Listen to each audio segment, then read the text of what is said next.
With Corey's fleet following behind, the Big Bertha began her journey towards Aden. Michael remained at the helm looking at the night sky and enjoying the momentary peace. "You are in deep thinking, my lord."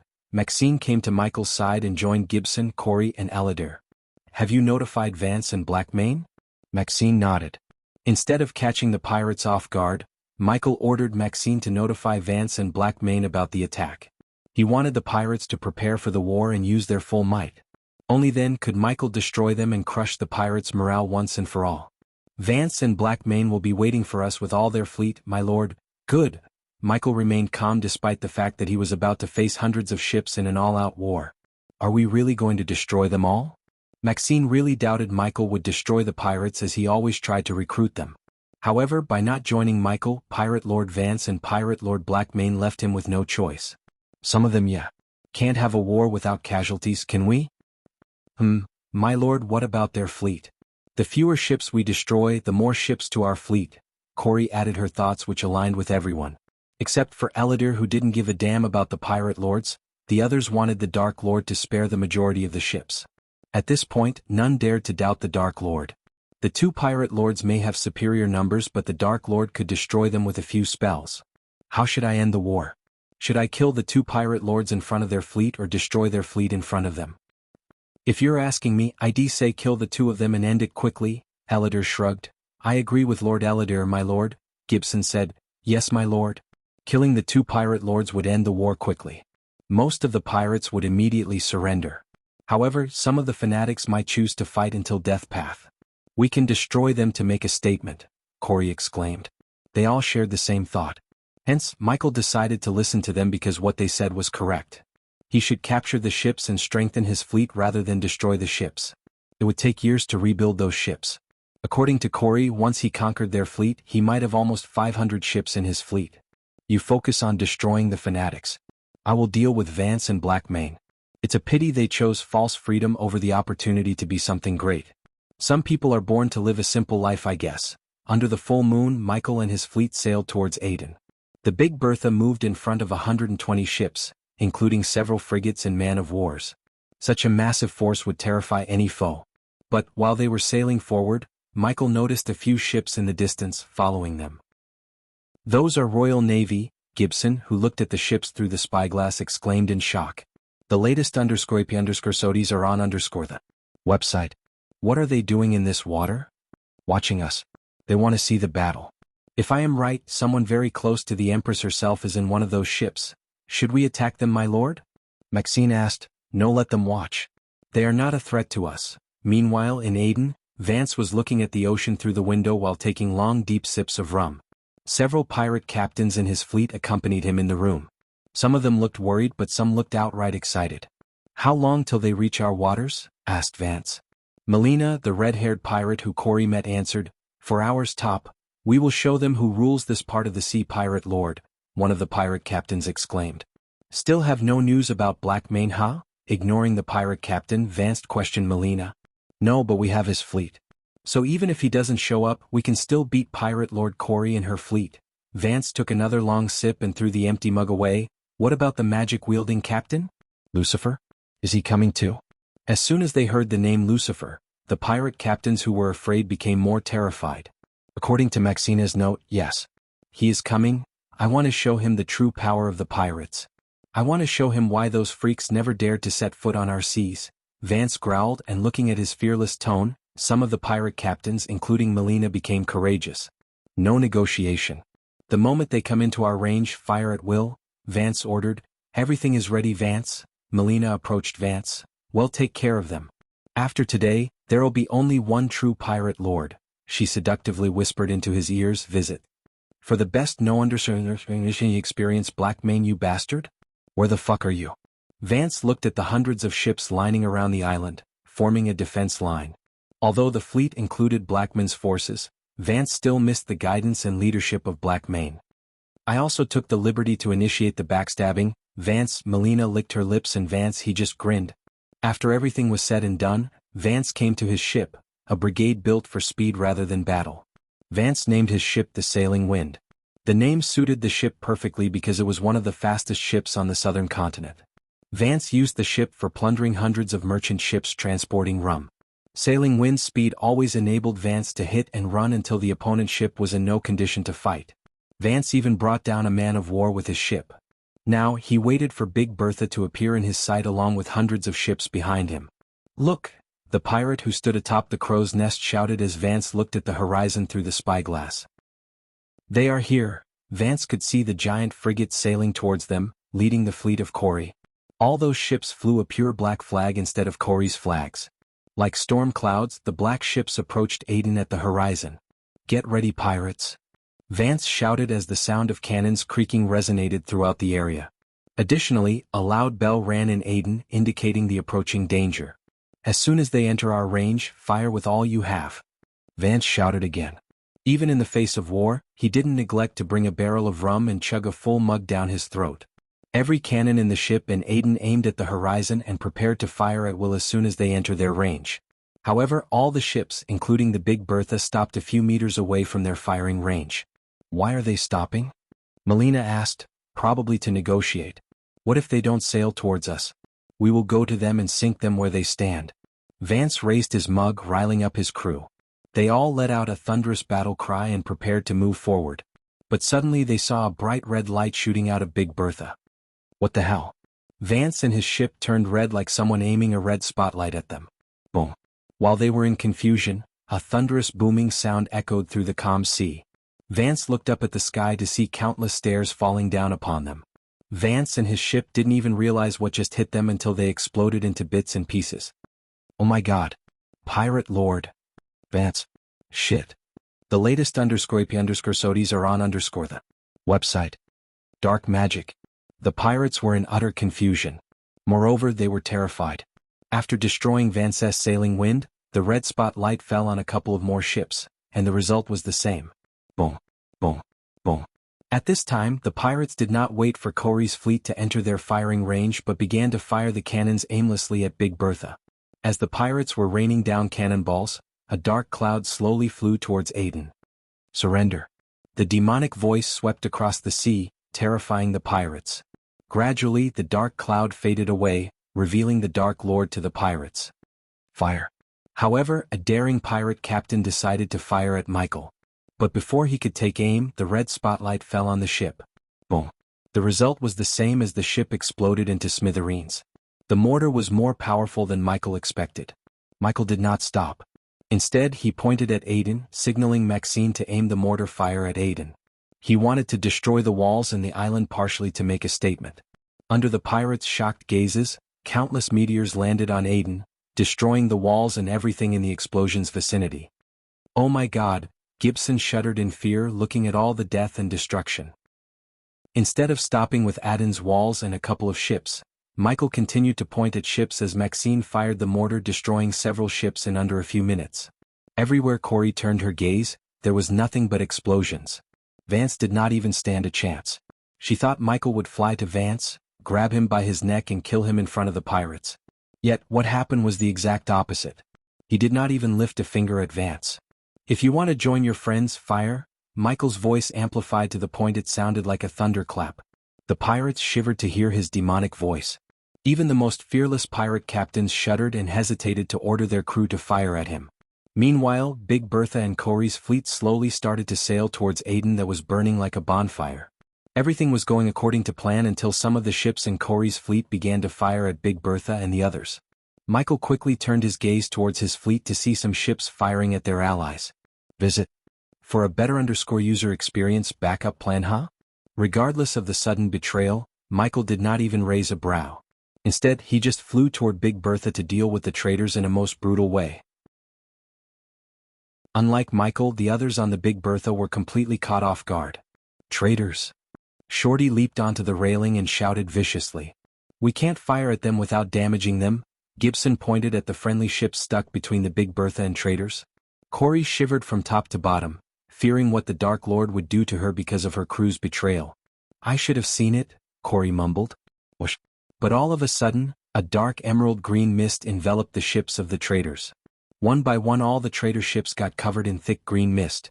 Boom, boom, boom, boom. Suddenly, all the ships enveloped in green mist exploded except one frigate. When the dust and smoke settled down, Gibson and the others saw the Dark Queen hovering above them.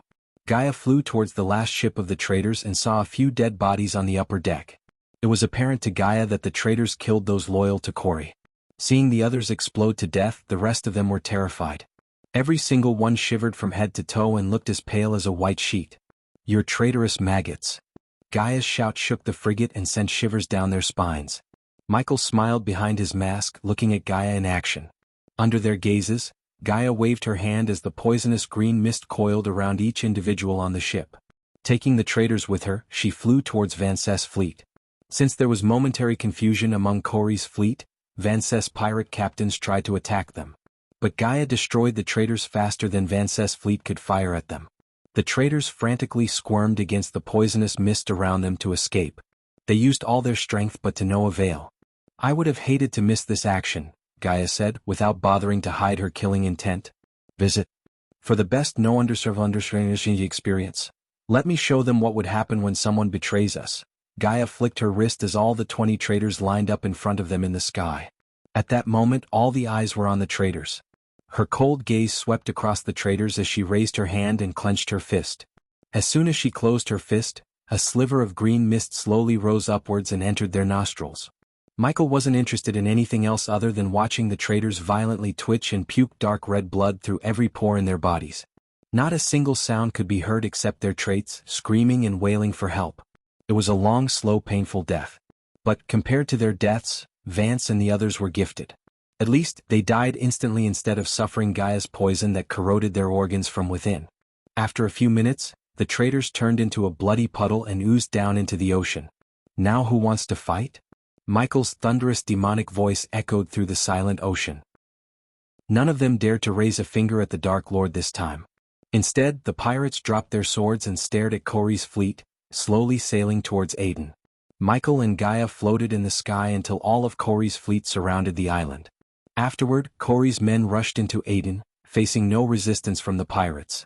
At that moment, the pirates thought about nothing else except what was going to happen to them. They had no one to lead or give them guidance. Once Corey's men captured all the defense cannons in Aden, Michael descended towards Vance's castle. The residents of Aden, mostly young women and elderly pirates, stared at Michael in utter shock. They couldn't believe seeing someone flying and using spells. Some even dropped to their knees and began to worship, mistaking Michael and Gaia for gods. Ignoring them, Michael entered Vance's room through the window and waited for his subordinates to arrive. Bang! Michael raised his hand, blasting away Vance's chair with a gust of wind. Then he brought the skull and bones thrones with a flick of his wrist. But before he plunged into his throne, he looked at the dark corner of the room. "You can come out now." Gaia sat on her throne, resting her one leg atop one before Michael, and waited for the united guest to reveal himself. After hearing Michael's words, a tall man walked out of the shadows, slow clapping. The man had a long bushy beard braided like Vikings and outlined his eyes with dark mascara. He walked out of the shadows using a cane to support his limping. Although the man looked vicious and had an aura of a pirate, he dressed like a higher army official.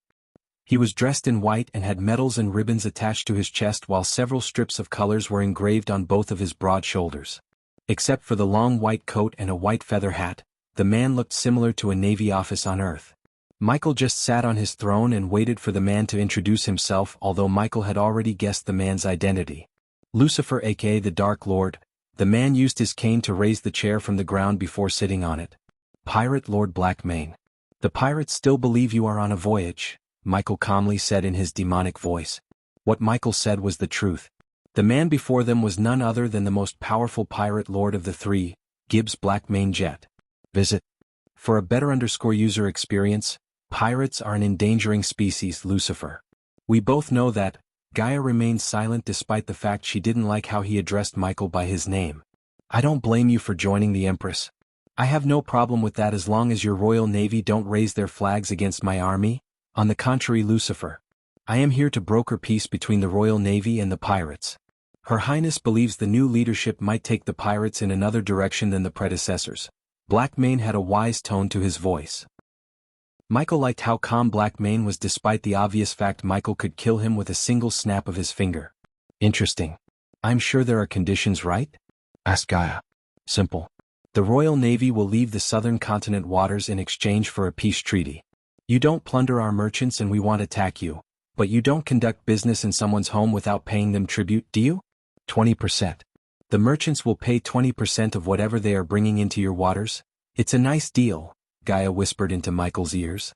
But Michael had a feeling there was something else in Blackman's list of things he wanted from them. What else?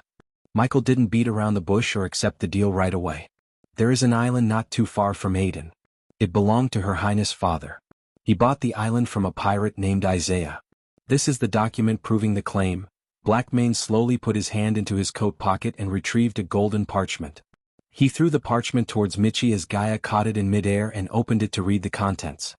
Her Highness would appreciate it if the island is returned to her. For a few minutes, Michael did not respond to Blackmane. I will give the island back to her on one condition. No military bases in my territory. Blackman's eyes showed a glint of reluctance. His moments of silence indicated to Michael that they were planning to use the island as a military base. But now that Michael said no to that, Blackmane had no choice but to agree or let go of the island. Understandable. No military bases. We have no more conditions. We would appreciate it if we sign a contract with all our conditions and terms. You want a signed contract from the Dark Lord? Ah! Michael burst into devilish laughter as the room grew darker and darker. Visit. For the best no_vel_ed_ng experience regardless of the phenomenon that could terrify many men, Blackmane remained calm and composed. Sure thing. Tell your Empress the pirates are no more. It's the Dark Army from now on. And they will not bother her merchant ships. Wonderful. Finally Blackmane grinned. I will bring the contract tomorrow, Blackmane nodded, standing up from the chair. Michael wondered how he was going to leave the room only to be stunned by Blackmane when he just vanished into thin air. Did he just teleport? Gaia creased her brows. Seems like the Empress is an interesting person, Michael said to Gaia. Leaving the room teleporting was a statement.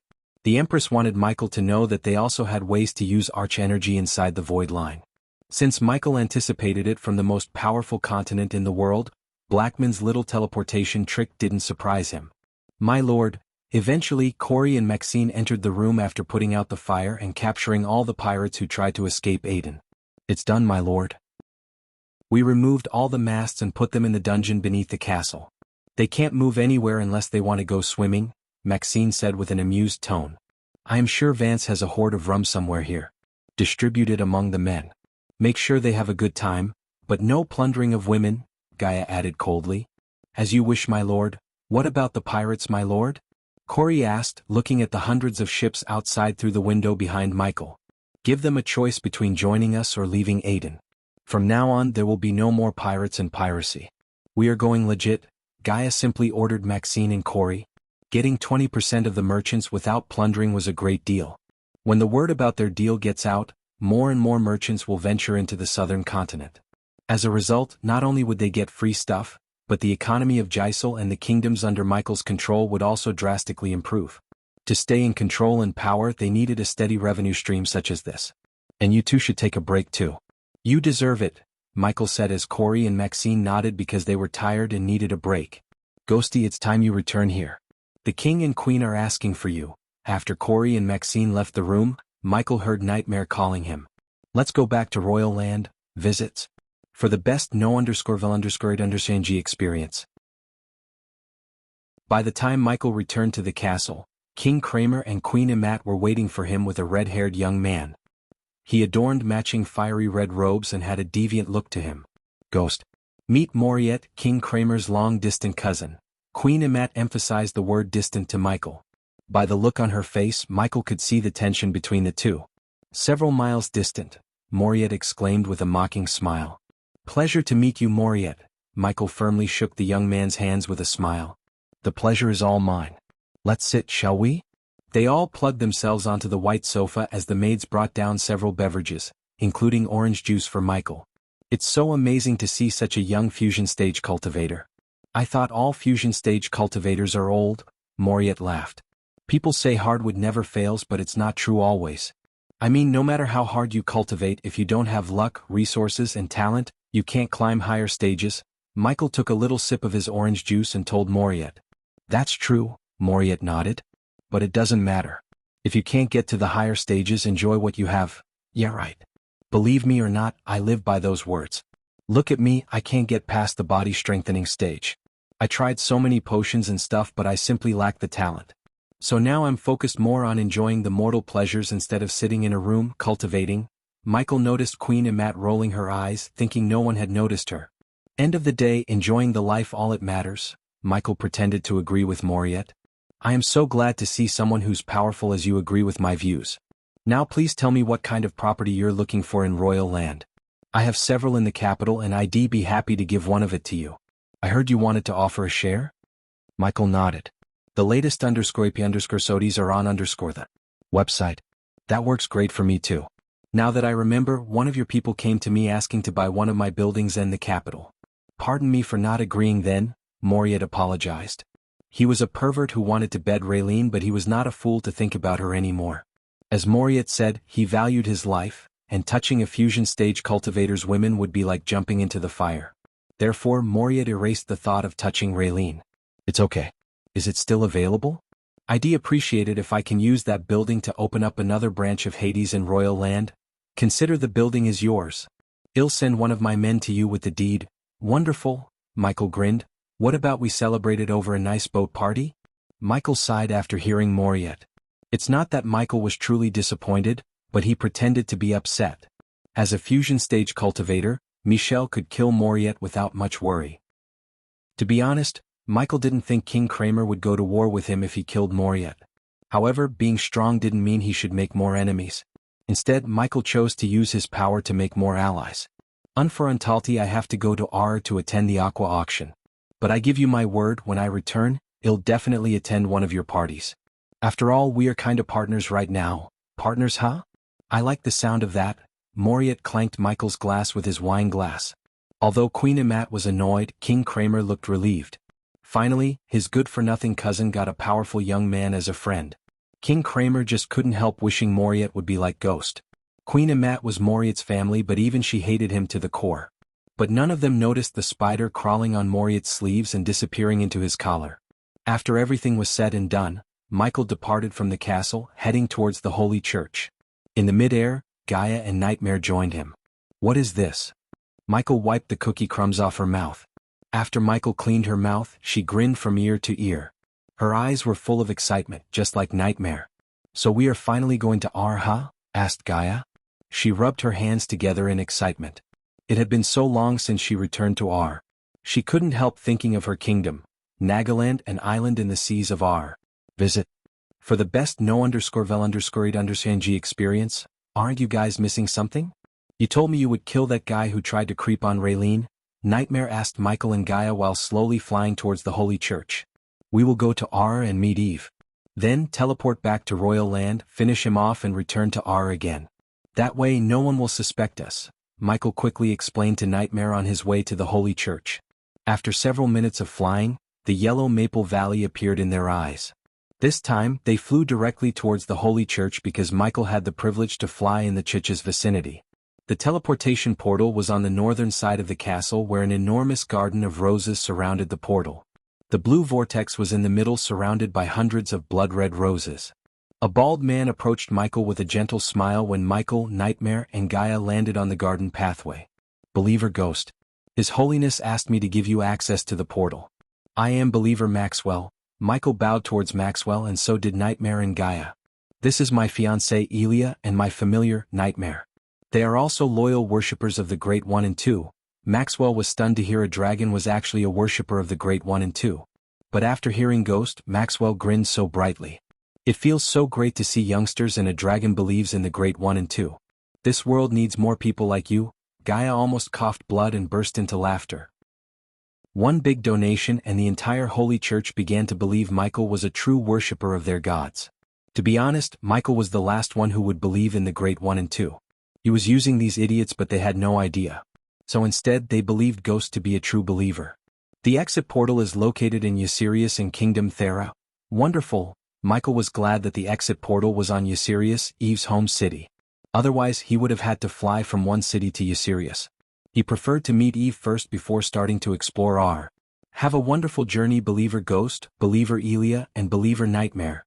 Maxwell took time to bow towards each of them as they returned the gesture by bowing toward Maxwell. The latest _AP_SODIES are on _the website. May the great 1 and 2 be with you and guide you on your journey. Maxwell raised his palm, blessing the trio. Afterward, the trio approached the portal. The closer they got to the portal, the stronger they felt the pull. We will meet again soon, believer Maxwell, Michael said, looking over his shoulder before finally walking into the portal. After coming to this world, it took Michael almost 2 years to find time to visit R. However, thanks to his runic teleportation skill, he could go back and forth once he left a rune somewhere on R. Thera was a modest kingdom bordered by a calm sea to the north, rich forests to the south, a wide river to the east and a large mountain to the west. Citizens of Kingdom Thera mainly lived off weaponsmithing, wine brewing and blacksmithing. The kingdom's landscape was stunning: green, open fields, astonishing aquatic wildlife and dramatic rock formations were just a sliver of the charm Thera has to offer, which was why the country was beloved among foreigners. The people of Thera were welcoming towards foreigners and tend to welcome them with friendliness. This was because they felt foreigners could fortify the kingdom's well-being. The city of Ysirius was built at the base of a modest mountain and was truly an ever-growing wonder. Its beauty was matched by the backdrop of everclear skies and the snowy mountain. The climate these skies brought was of great importance and also influenced the architectural designs, as the vast majority of buildings were designed to take full advantage of the climate, as more daring elements could be created when you don't have to worry about strong winds. The skyline was riddled with towering tall buildings, and many seemed to have evolved throughout the ages. The culture was rising in Ysirius and had attracted a lot of attention. Many new cultures had left their mark not just on trade and relations, but also on the city's identity. What historically was a city of elves has grown into a multicultural hub where humans, beast men, and elves coexist peacefully. At that time, inside a brightly lit hall, Michael walked out of the portal along with Gaia and Nightmare.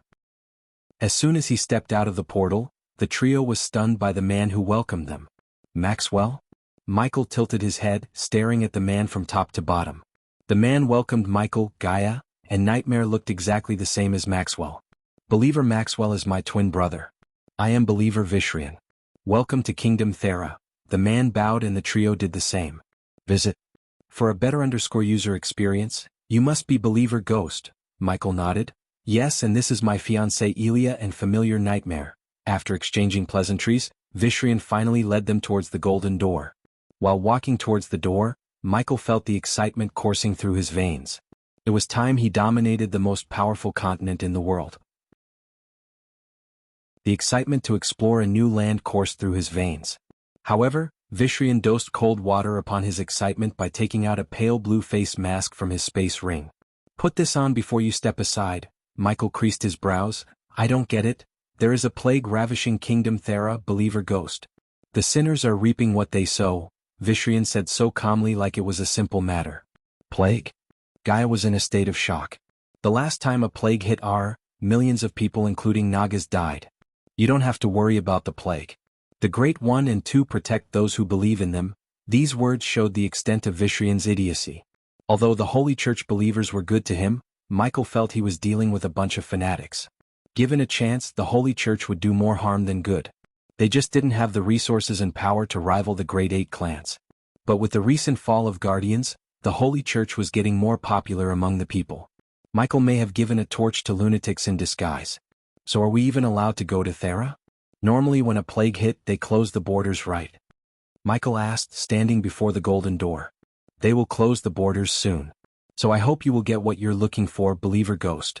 May the Great 1 and 2 be with you and guide you, Vishrian calmly said, opening the door and revealing nothing but soft squashy clouds. There was no building or rods in front of him. Except, Michael saw an endless blue sky with puffy clouds stretched as far as he could see. Only then did he realize he was in the sky. When he took a step outside and turned around, he saw the Gothic-style building that was much grander, just like the one in Royal Land. Visit. For a better user experience, the church was built on a floating mountain like some buildings in Aculun Realm. We will meet again soon, Believer Vishrian. Michael quickly bowed towards Vishrian. He wanted to check on Eve. For some reason, he immediately worried about her. It almost felt like the two of them have some kind of strong bond. He didn't know before the Dark Lord used the time travel rune that Eve was his best friend. She sacrificed herself to save him. If it wasn't for her, Michael wouldn't be here. Although the Dark Lord reset the time, the deep friendship bond remained strong. Michael shot out from the mountain like a rocket, leaving a shock wave behind. In his haste he failed to ask where the Voldegard compound was. Hopefully Gaia knew where it was. Those are crazy bastards, Michael. A plague hit them? What the fuck? He was so calm. These morons are lunatics, Gaia cursed them, diving towards the city on the land. They seem just as bad as the Guardians, Nightmare said. It doesn't matter now. Let's go meet Eve. There is an opportunity here. No shit, Gaia rolled her eyes. I did some sick shit, but it feels wrong to see the plague as an opportunity. Gaia knew the obvious golden opportunity presented itself in the name of the plague. She knew Michael could pull some miracle and cure the plague. However, it felt wrong to get rich from a plague. I don't feel like that. We are not responsible for the plague. If someone else finds the cure, so be it. Otherwise, we may as well find the cure and sell it for millions. What about the poor? Nightmare asked Michael. There is no poverty in R. That's why it's called the most powerful and rich continent in the world. A farmer in R earns 10 times more than one in Elon or Azair. Gaia's words didn't only surprise Nightmare but also Michael. Visit. For a better user experience, it seemed like the rulers of other races were far better than the humans in ruling a kingdom. The closer they got to the city, the better Michael could see the majestic view of Ysirius. The city itself looked like a hybrid between fantasy and style. However, despite the majestic tall buildings, the streets looked empty and the gray mist around the city gave a gloomy look to it. The Voldegard compound is that way. Follow me. Gaia pointed at the northern side of the city where Michael saw a mountain resembling Mount Fuji in the distance. Michael and Nightmare flew behind Gaia while noticing the eerie city beneath them. So many sick. Nightmare's superior hearing sense enabled him to hear the countless coughing and vomiting coming from the city. At the moment, inside the Voldegard compound, several dead bodies in plate armor riddled the front yard. Some of the soldiers had their helmets removed so one could see the grayish skin and the dark green webs of veins underneath the gray skin. The broken fountain in the center was still pumping out water from the lion's head. The dead bodies formed a line surrounding the majestic castle of House Voldegard.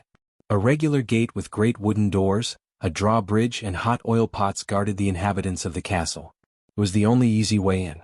Like any place in R, neatly pruned trees decorated the land along with colorful flower beds. The round towers dwarfed everything below them and were connected by fortified, thick walls made of gray stone. The decorated windows added an extra charm to the castle as the walls had overhanging crenellations for archers and artillery. But at the moment, there were no archers or anyone to man the giant crossbows. The gate which guarded the castle for hundreds of years fell for the first time as the compound of Voldegards became a battlefield. Michael was not the only one who viewed the plague as an opportunity. House Rotgard sieged House Voldegard when the latter was at its weakest. When the plague hit Ysirius, House Voldegard ensured the citizens got the best treatment possible instead of quarantining themselves like many noble families. As a result, many of the Voldegards were infected by the plague and lost their ability to use arch-energy. The plague killed almost half of the Voldegards, including several fusion stage protectors. Since they lost the protectors, House Rotgard, which ran away as soon as the plague hit the city, returned to decimate Voldegards for once and for all. But one protector of Voldegard stood between the House Rotgard soldiers and the castle, Eve Voldegard. Like a lioness facing hyenas, she stood tall with her hammer in her hands. The red-armored House Rotgard soldiers cowered after she killed most of their fellow soldiers. When they started the siege, they had 100 soldiers, but now the number was reduced to 30. Despite Eve's core-strengthening cultivation stage, she even managed to kill a soul-refining stage warrior. Visit. For the best no-understanding experience, I can do this all day. Eve wiped off the blood running from her mouth's corner and taunted the surrounded soldiers. Especially, her cold gaze was on the man who led the siege, Igor Rotgard. Igor was a tall youngster with long red hair. He covered his mouth and nose with a red dragon mask. He wore a simple robe that revealed his hairy chest as well as the tattoo of a fire-breathing red dragon. Since all the fusion stage protectors had succumbed to the plague, House Rotgard only sent the core-strengthening stage warriors along with a couple of soul refiners. Fortunately, the soul refiners from Voldegards killed House Rotgard's soul refiners before dying due to the wounds. Eve killed the last soul refiner and many core-strengthening stage warriors and remained the last woman standing from House Voldegard. But you don't have all day. Look at you. You're tired, breathing heavily and bleeding from your ears. You and I both know you won't stand much longer. So do yourself a favor and step aside. He'll promise to give you a proper burial, Igor said, slowly stepping towards Eve. He was right and Eve knew it. She could feel the arch energy in her body slowly dating away. Soon she would lose the sense of arch energy as well as strength in her body. Even lifting her hammer wasn't as easy as before. Every cell in her body screamed at her to drop the hammer and close her eyes. She had been fighting for days without any rest. If it wasn't for House Rotgard's resolution to use minimal force to wipe out House Voldegard, House Rotgard would have destroyed House Voldegard by now. But, for some reason, every time Eve blinked, he saw Ghost in his smiling face. It felt like yesterday she fought together with him. Her sister was fighting for her life in the castle, but all she could think was how good it would be to fight together with Ghost one last time. Step closer and he'll give you a proper burial, Eve snickered. Well, I tried to be nice just like my healer said. I think it's time to do things my way. By his way, Igor obviously meant killing Eve. Instead of sending soldiers one by one to her, Igor signaled all 30 soldiers to flank her simultaneously from all directions. Whoosh! Eve began to spin the hammer as fast as she could to the point Igor only saw a blur and heard the whistling sound of the wind. Although he was here to kill Eve and her family, he couldn't help admiring her. He almost felt pity for the Voldegards. Whoa, come on, when Igor noticed his soldiers stepping towards Eve like mindless fools. Visit. For the best no_undershirt_undershinji experience, she will beat the crap out of you if you get too close, idiots. Use your spells for God's sake. The soldiers quickly halted their steps, preparing to cast spells. I swear to gods, one of these days, I am gonna lose my mind and start killing you incompetent fools. After getting yelled at by Igor, the soldiers of Rotgard finally began to cast spells. On the other hand, Eve kept spinning her hammer and prepared herself to be bombarded with spells. She was more of a close combat fighter rather than a spellcaster. Thus, instead of casting spells, she chose to hit her foes with the hammer. It always worked for her and she wasn't going to change now. Pillar of Iron. One soldier at the level 10 core strengthening stage raised his hand, forming a giant pillar made of energy in the air. It was so large and long that it would hit his fellow soldiers before hitting Eve. My expectations are way low for you guys, but holy fuck, you keep surprising me. Igor felt like he was about to lose his mind. Instead, he slowly started to learn why House Rotgard could never surpass House Voldegard. With incompetent soldiers like them, how could they achieve anything, let alone wipe out the Voldegards? He got more furious when he noticed the soldier keeping the pillar in the air instead of just hitting Eve with it. Hit her! Igor shouted. He wanted the pillar to hit the others more than Eve because they were just staring at the pillar instead of finishing casting spells. Yes, boss. Finally, the soldier shouted and brought the pillar, swinging down at Eve. Boom. However, the moment the pillar hit Eve, instead of Eve flying away, it was the soldiers who got scattered by the shockwave. The shockwave didn't spare Igor either, as he too was sent flying several meters by the force. When Igor managed to get himself to his feet, he saw someone standing in front of Eve with a black shield. Ghost. Eve couldn't believe her eyes. A fucking fusion stage? What the fuck? Igor scratched his eyes in utter disbelief. The man who shielded Eve looked so young, perhaps younger than him. Yet he was at the fusion stage. Thank you for inviting me to a plague-ridden city, Eve. Ghost rolled his eyes. How can I suffer alone? Eve let out an exhausted chuckle, stumbling forward. I got your back. Michael quickly wrapped his hand around Eve's shoulder to steady her. Visit. For a better user experience, you know you don't have to do this, right? Eve could barely utter these words. I do. Michael gave a quick rub to her shoulder and turned his gaze towards Igor. Dude, look, this can go two ways. I will kill you and your guys and your family will get involved. Fight me, my family will get involved. The two families will fight an all-out war. We both suffer and another one will try to take out the one who survives. Or you take your guys and head home and wait for the plague to wipe out the Voldegards. Michael calmly talked to Igor. If you die here, it doesn't matter if your family kills me or not. You will be under 6 feet instead of enjoying your golden age. So why don't you have a little patience and choose the second option? Igor deeply thought about what the youngster just said. Finally, it made sense to Igor. There was no point in dying, and Igor knew no way in hell he could defeat a fusion stage warrior with these incompetent fools. Boss, we should get out here. My mask has a crack in it. Mine too. Oh my god, we are gonna die. Boss, save us. Looking at the soldiers shouting, Michael almost laughed. Oh fuck, they are embarrassing me, Igor screamed inside. If anyone asked, I fought and survived a fusion stage cultivator. Got it? Igor asked his men as they frantically bobbed their heads up and down. They wanted to get out of the place as fast as they could and nothing else mattered to them. Finally, after 2 days of battle, Eve saw Igor and his men flying away from their compound. After their figures disappeared into the clouds, she heaved a sigh of relief. Wow, those are really different. Where I came from, they would have chosen death. Don't be too happy. They will return here with more guys. And what the hell? When and how did you reach the fusion stage? I'd love to explain, but can we do it inside? I was kinda hoping for a grand welcome from you. I have to say, I am a little bit disappointed. Visit? For a better user experience, it's not too late to go back to Elon Ghost, Eve whispered while Michael was taking her back inside the castle. And spread the plague to Elon? No thanks. How about we cure the plague and get filthy rich, huh? At this point, Eve couldn't hear him clearly. She just smiled and closed her eyes, trusting Ghost got her back. With Eve dosing out on his shoulder, Michael pushed open the giant black metal door to see the gloomy, dimly lit hallway void of any life. Just like any other castle hallways, the walls were decorated with portraits of various Voldegards. As Michael was walking on the red carpet, he could hear coughs and growling coming from inside. Jennifer, Jenny. Eve began to mumble under her breath. I got her, Michael whispered to Eve, walking her to the hall.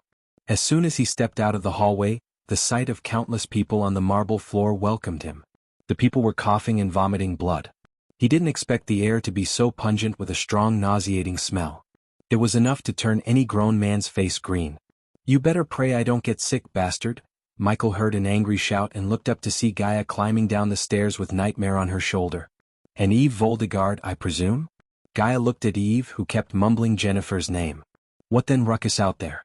Did you kill them all? Gaia asked, standing on the stairs instead of getting to the hall. Nah. They seemed nice. When I said to turn back and leave, they really did that. If it was back on Elon, we would have had an all-out war by now. We may have something far worse in our hands. Gaia looked at the elves, humans, and beast men with gray skin on the floor. She creased her brows, looking at them growling and coughing up blood. Look what we found. Then, with a flick of her wrist, Gaia took out an empty vial from her space ring. She threw it at Michael, and when he caught the vial, he immediately recognized what was inside the vial just by the smell of it. Our healing potion. They were treating them with our healing potion, Gaia said with a tinge of surprise hiding within her voice. Finding a treatment. That's half the battle won. Let's put her in her room and start working on a cure. With the system's help, finding a cure for the plague didn't even seem like a big deal to Michael. But, as an alchemist, he had a few ideas about where to start. We may know where her room is. Follow me. Nightmare leaped into the air and flapped his wings, leading Michael above the stairs to the second floor. Visit. For the best no_undershinji experience, Michael took Eve in his arms and flew behind Nightmare. Despite the fact there was a woman in his arms, Gaia didn't feel the slightest jealousy because she trusted him. Plus, Michael told Gaia about how he felt about Eve. If Eve was a friend of Ghost, she would be a friend of hers too. Following Nightmare, Michael entered a spacious corridor and flew past several rooms. Every single room contained a sick person inside. After passing 10 or so rooms, Michael came before a marble door where he saw the name Eve Voldegard engraved. Gaia pushed open the door, but instead of finding an empty room, they found Jennifer lying in a large circle bed in the dark room. The curtains were all shut to prevent any light from coming through the window. To be honest, Michael felt like he had entered a boy's room because the room was messy as hell. There was not a single book in the room, but broken dummies, swords, shields, and robes were thrown all over the place. He even saw a brat hanging onto a portrait of a lion. Jennifer's skin was gray, unlike Eve's, and they saw blood oozing out of Jennifer's ear, drenching the white pillow beneath. Michael gently placed Eve beside Jennifer. Although he shouldn't place Eve beside a patent like Jennifer, Eve was already infected, and there was no point in quarantining Eve. They were all past the point of getting quarantined. Instead, Michael focused on finding the cure. As a first step, Michael placed his hand on Eve, sticking a needle inside her wrist from his APD. He took a blood sample from Eve and took a giant needle from his system storage. That's one big-ass needle. Gaia raised her brows, seeing Michael sticking the needle into Jennifer's neck and sucking out enough blood to turn her face paler. Even after taking a giant needle through her neck, Jennifer didn't move an inch. Nightmare could barely hear her heartbeats. If he was right, Jennifer didn't have long to live. Maybe a week or two at most. Michael put the 2 vials of blood into his system storage before summoning the system. System, analyze the blood sample and offer me a cure. The system level is too low to find a cure by analyzing the 2 blood samples. The system can find a formula to the cure if the host provides either a blood or a tissue sample of patient 0. At the moment, Michael didn't have enough points to upgrade the system. He would rather have the points in case of an emergency rather than spend them on the system. For some reason, Michael felt he would need the points soon. Besides, he would return to Mazeroth soon. No matter what, Mazeroth was a place controlled by Skyhall. It would be stupid to venture into enemy territory without having backup plans. Patient Zero, huh? Eve might have an idea. Michael sat beside Eve, taking out a healing potion from his system storage. What's the plan? Asked Gaia. To find a cure, I need the first infected person. I think Eve might know who that was. Visit. For the best no_vel_8_G experience. A thin needle extended from Michael's wrist, entering Eve's neck. Michael slowly sent the healing potion into Eve's bloodstream. Eve's breathing improved after the healing potion entered her body. As a result, slight rosiness returned to her skin. Gaia, who sat beside Jennifer at the other end of the bed, saw Eve's finger twitching. Boom. Suddenly, the windows shattered as the hammer shot into the room and landed in Eve's hand. That's cool. Nightmare shrunk himself to land between Eve and Jennifer. He tried to touch the hammer, but when he did, a bolt of electricity entered his body. Ah. Nightmare jolted back. What happened? Asked Gaia, chuckling. It zapped me, Nightmare complained and bore his teeth at the hammer. On the other hand, Eve's breathing got normal as she slowly opened her eyes to see Michael smiling back at her. So it wasn't a dream. Her smile suddenly froze as she jerked her head aside to see Jennifer beside her. Jenny, she is still sick, Gaia answered her, taking Eve's gaze away from Jennifer for a moment. Eve, this is my fiancé I told you about, Elia. And that's Nightmare. I wish we had met under different circumstances. Gaia reached out to shake Eve's hand. Eve gritted her teeth to fight the pain and shook Gaia's hand. After Gaia firmly shook Eve's hand, Nightmare gently reached Eve with a leap and nudged Eve's face. It'll be alright. You have the best miracle worker in the whole world. Did you know I was death-kissed and he saved me? I don't know what death kiss is, but I assume it's something worse. Far worse, Gaia nodded. Yes, the point is we can find a cure. Nightmare's kind words put a gentle smile on Eve's face. However, the smile contained misery and sadness rather than delight.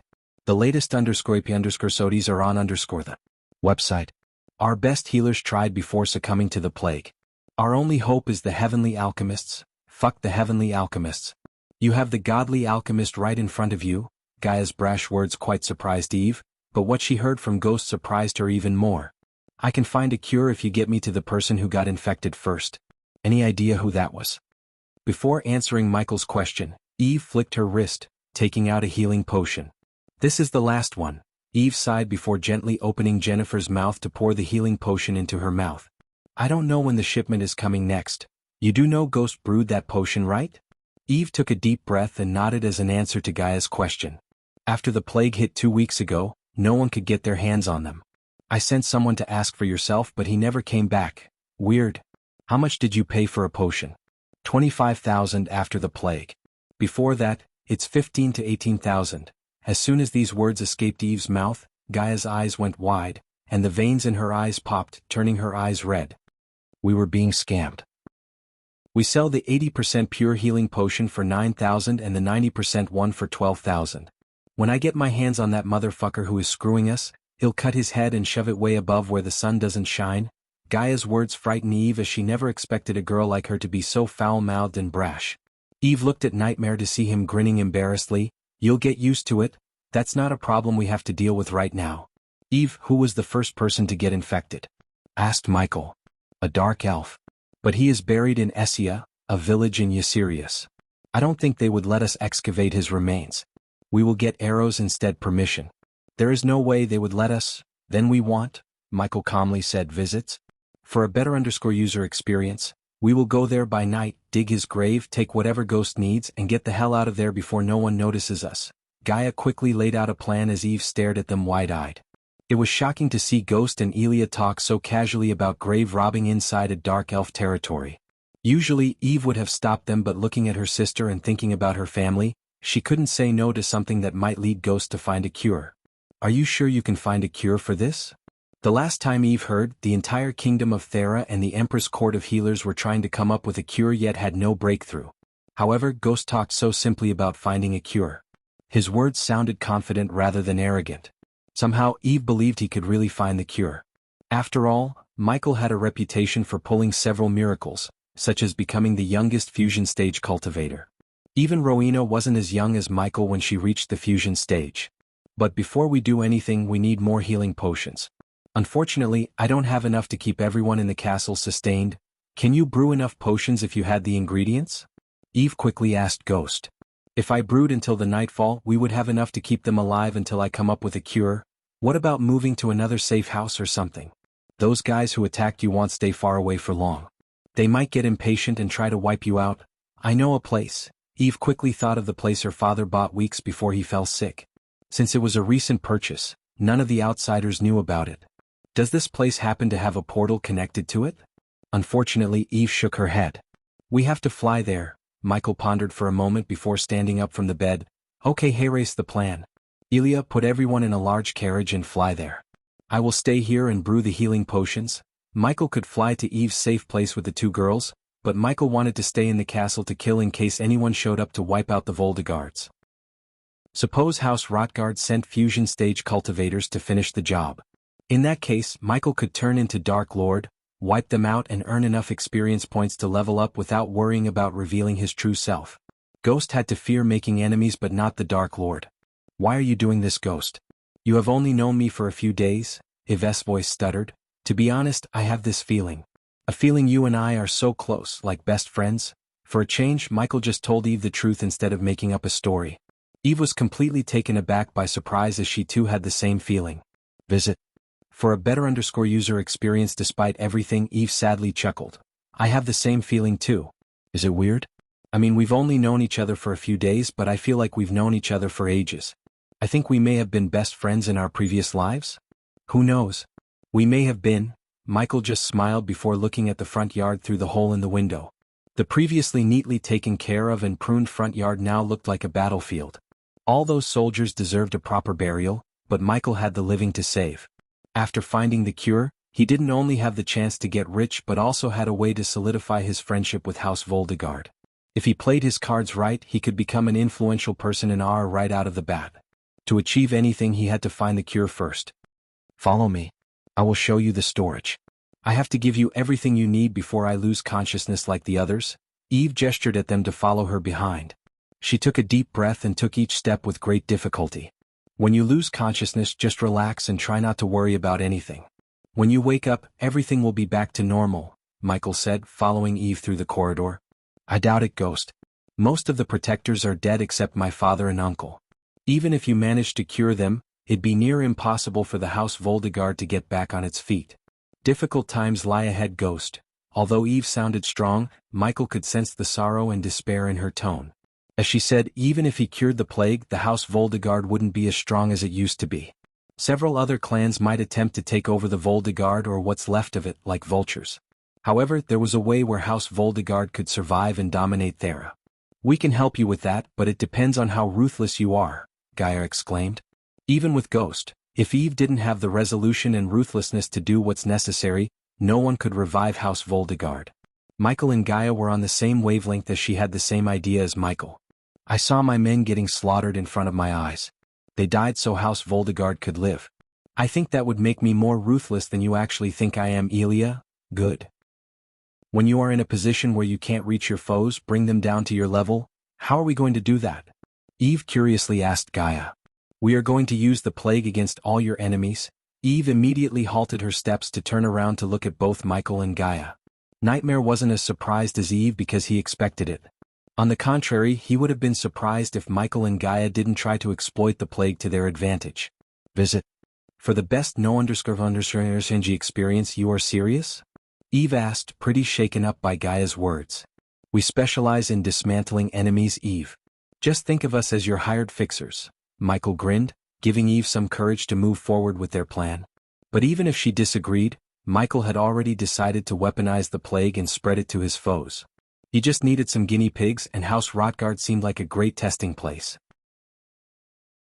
After Eve, Gaia and Nightmare left the castle, Michael sat in the middle of a room filled with racks. Each rack contained several rows, and each row had various herbs and ingredients. The whole room contained at least a ton of ingredient one needed to refine thousands of pills and potions. At that moment, Michael had an oak table before him with a bunch of ingredients and empty vials.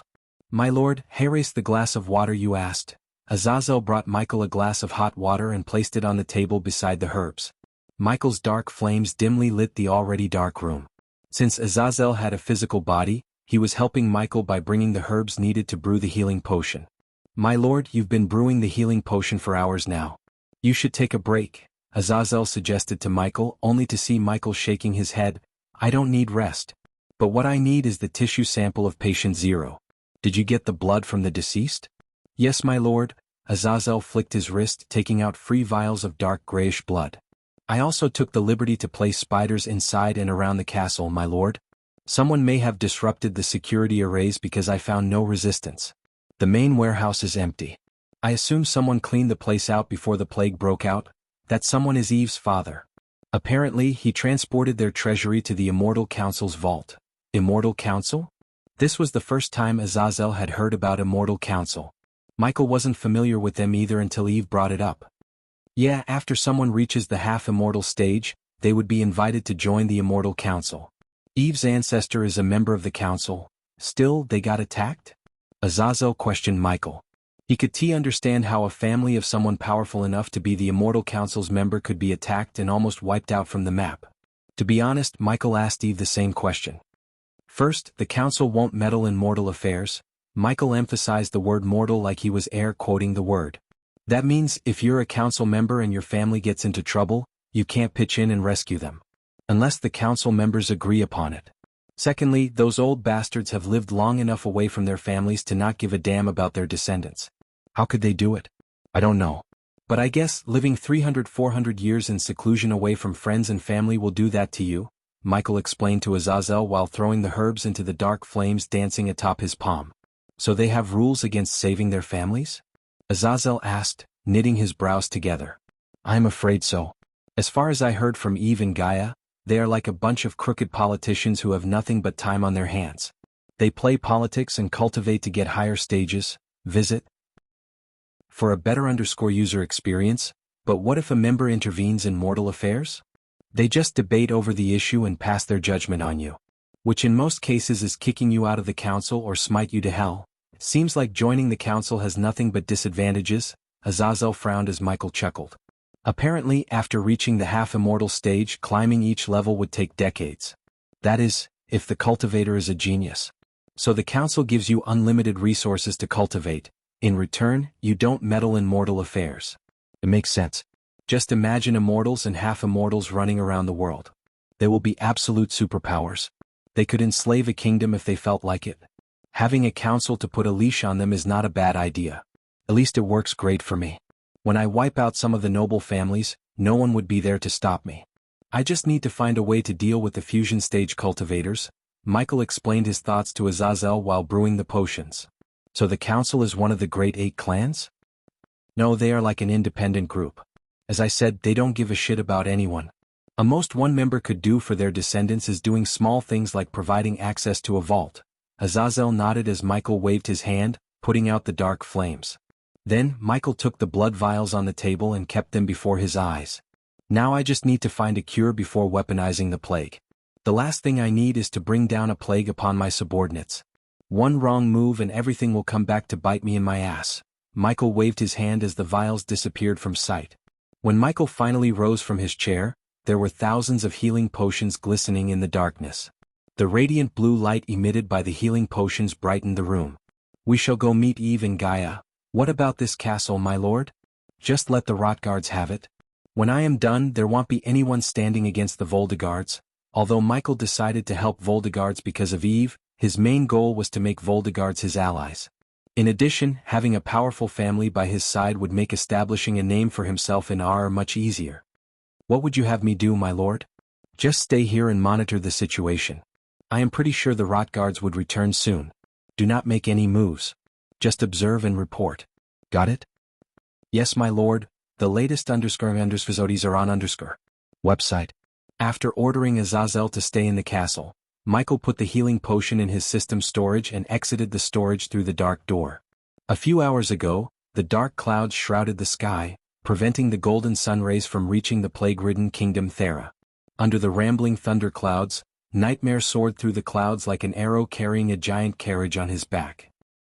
The carriage was large enough to contain 120 people inside, including Eve and Gaia.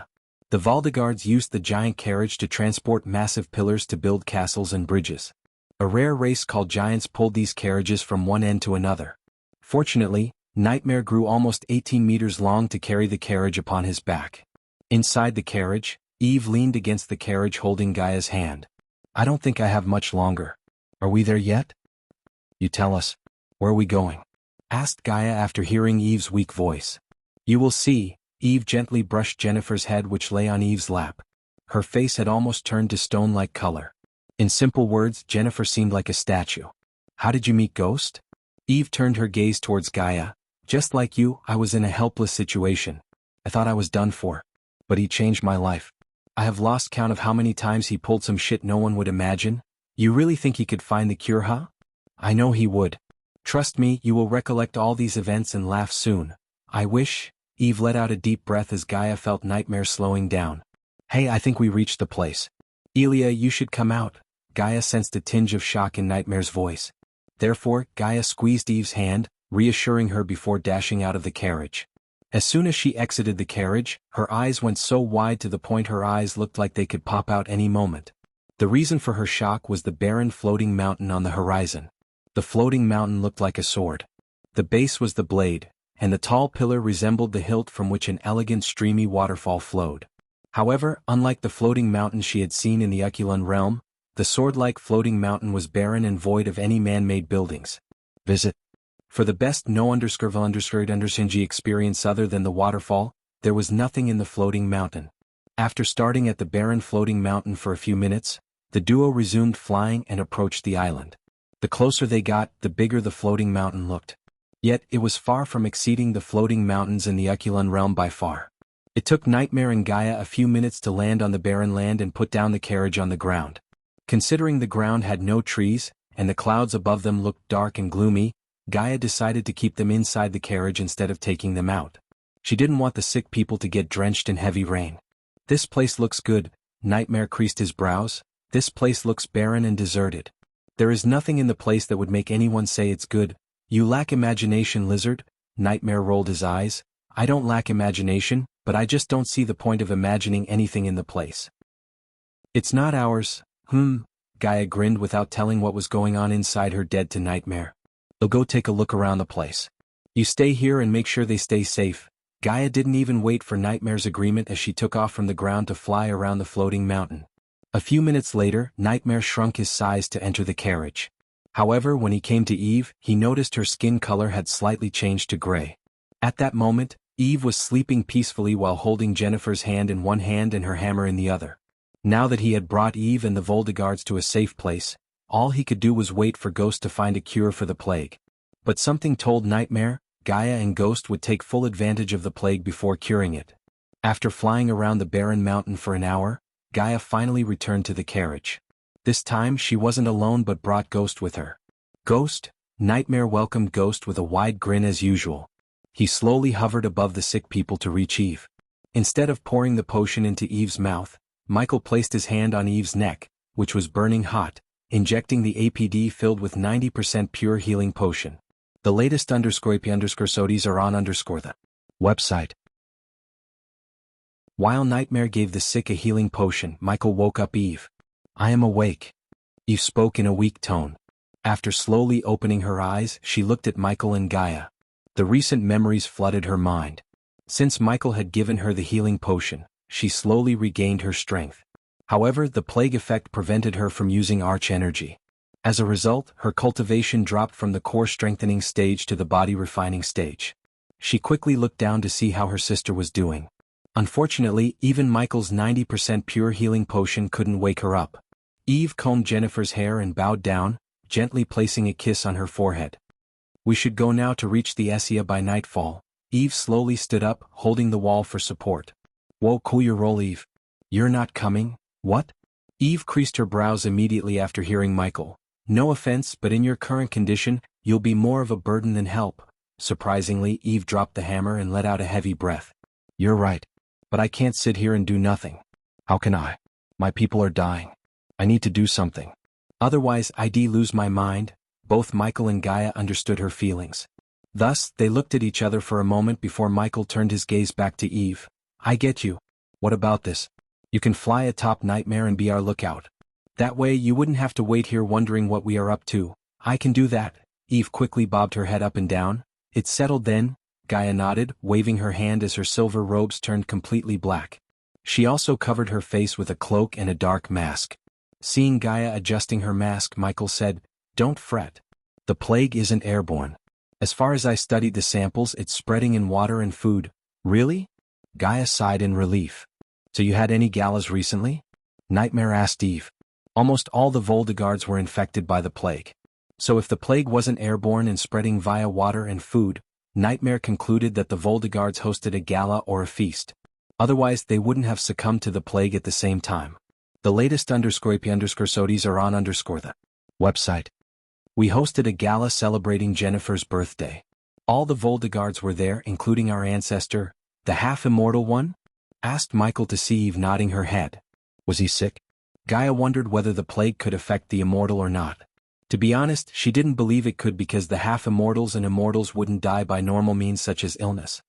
No, that I know of. When Father met him before transporting our treasury to the council's vault, he wasn't sick. At least my father didn't think so. So it's not affecting anyone above fusion stage, Michael pondered, but soon, he willed the system, changing his robes. Since Michael was always adorned in completely black, the changes weren't much noticeable. He just put on the mage robes he bought from the system and covered himself. Additionally, he also wore a cat mask underneath the cloak to hide his face completely. But after covering the face with the cat mask, Michael willed the system and transformed his face completely just to be safe. Nightmare, take Eve with you and stay in cover behind the darkness and the clouds. You should wear something else to cover yourself. We don't want those fuckers to make any connection, Gaia said to Eve. She sounded more annoyed and furious than usual when she mentioned the Dark Elves. To Michael it was evident Gaia has some kind of history with the Dark Elves. Eve nodded and closed her eyes for a moment. Gradually her white robes turned dark, and a cloak appeared around her head, covering her face with darkness. Just like Michael, she also took out a bear mask and put it on her face. Finally, she looked at her hammer, and with a heavy heart, she flicked her wrist as the hammer slowly faded into thin air. "Follow us at a safe distance." Gaia turned around. "Do you know where the village is?" But Gaia halted her steps when she heard Eve. "I happened to come across the village once." "Let's go, Ghost." Gaia didn't linger around for Eve to ask more questions. Instead, leading Michael, Gaia soared towards the sky to the point they went above the dark clouds. "What's the story? You messed with the Dark Elves, didn't you?" Michael asked, flying beside her. "Why do you assume that? Do you think I always mess with others?" "I am not a racist." "You are," Michael chuckled.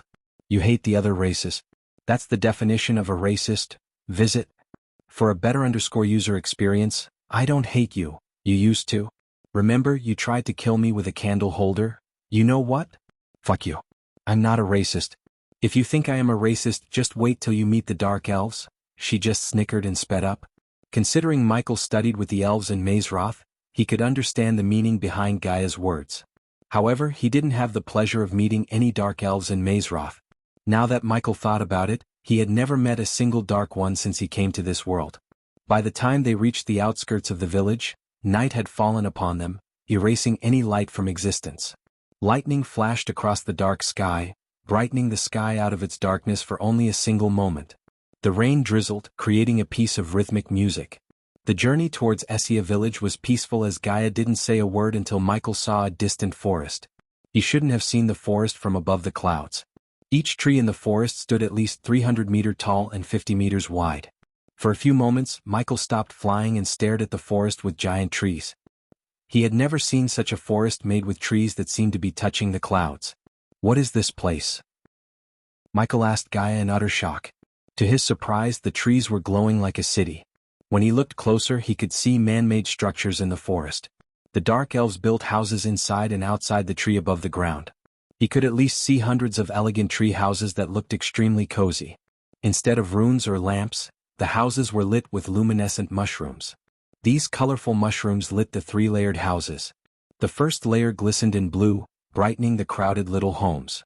The houses built above the first layer were more grandiloquent than the first layered houses and lit with emerald green mushrooms. Finally, the third layer on top had fewer but grand houses. All these higher-level houses were lit with radiant golden mushrooms. All these 3 layered combined looked awe-inspiring. Before resuming their travel, Michael waited for the dark clouds to spark lightning flashes. Then he counted the time between each lightning flash.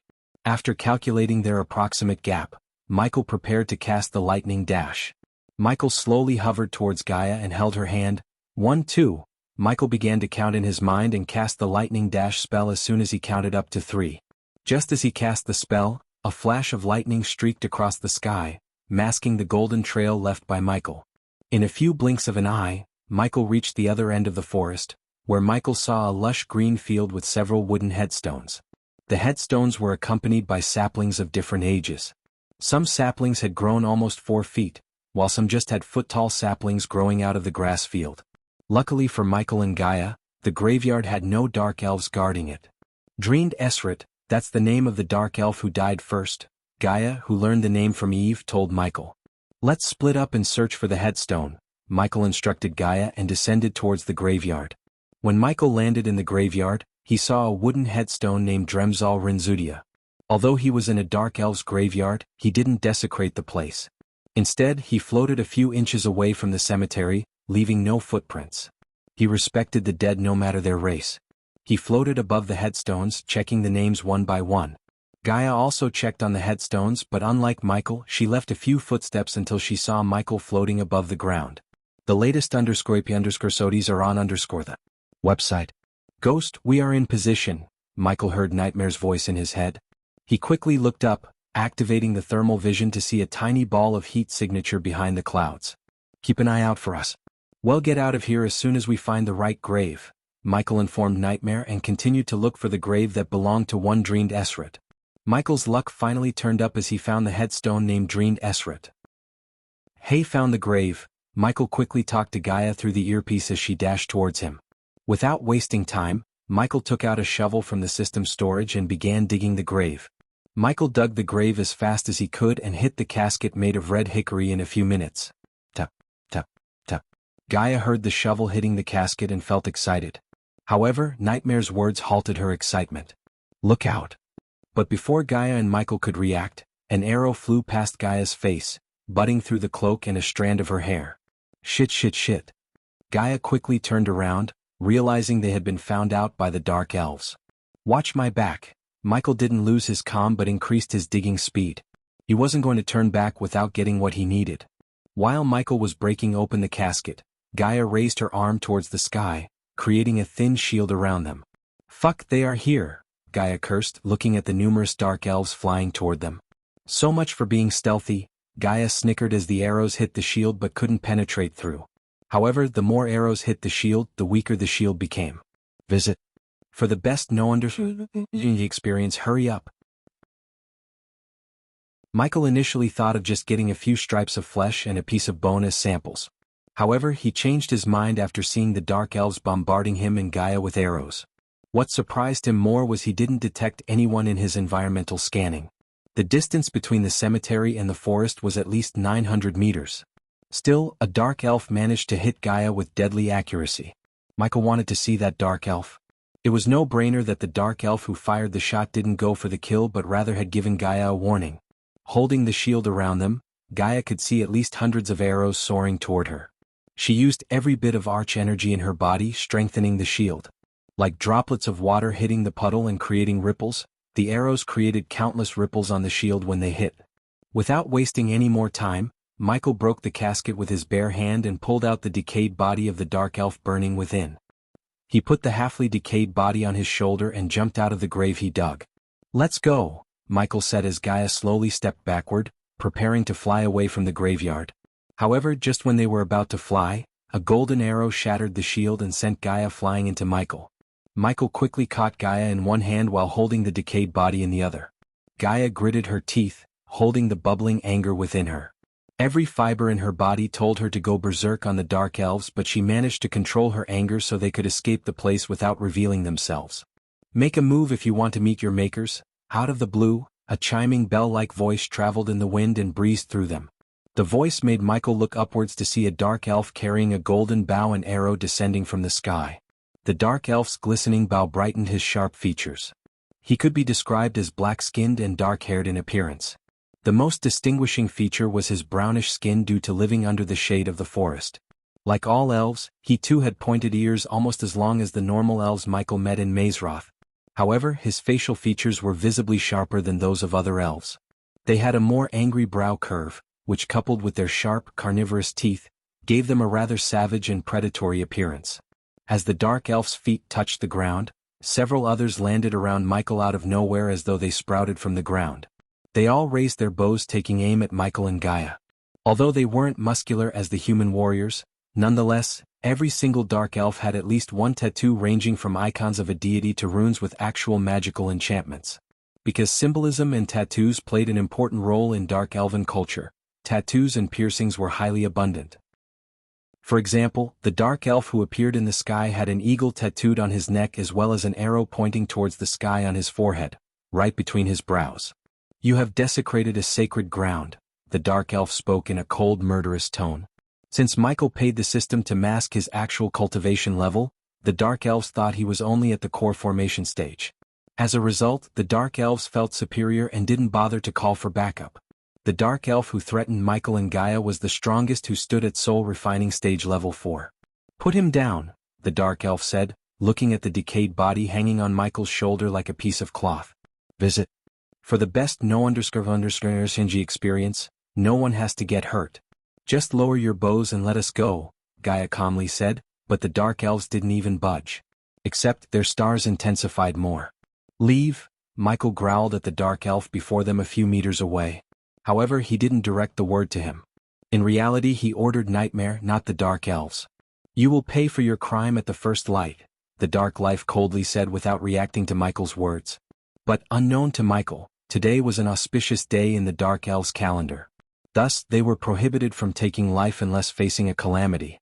Since both Michael and Gaia had no weapons and didn't pose a threat to them, the dark elves had no need to kill them. But it was only temporary. As soon as the first light appeared on the horizon, the dark elves would send an arrow through their heads, ending their lives. "He'll take the body and return it in a few days," Michael calmly said to the dark elf.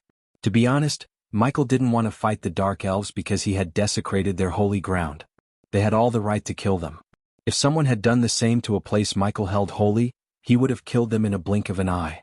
That was why Michael didn't raise his hand to kill the dark elves. Instead of speaking with words, the dark elf chose to talk with an arrow. The dark elf sent an arrow straight into the ground a few inches before Michael in a blink of an eye. "He'll take that as a no," Michael put the body down, cracking his neck. "Remember, I gave you a choice." Michael slowly took a step forward. "Stay put. It won't take too long," Michael said to Gaia and turned his gaze back towards the dark elf. Michael completely ignored the other dark elves because they were all only at the core strengthening stage. Not that Michael underestimated the dark elves, but rather he was simply too strong to be concerned. Except for the soul refining stage dark elf who seemed to possess superior archery skills, the others didn't pose any threat to Michael. "Visit. For the best no_SNG experience, considering the soul refining stage dark elf was the strongest, Michael targeted him.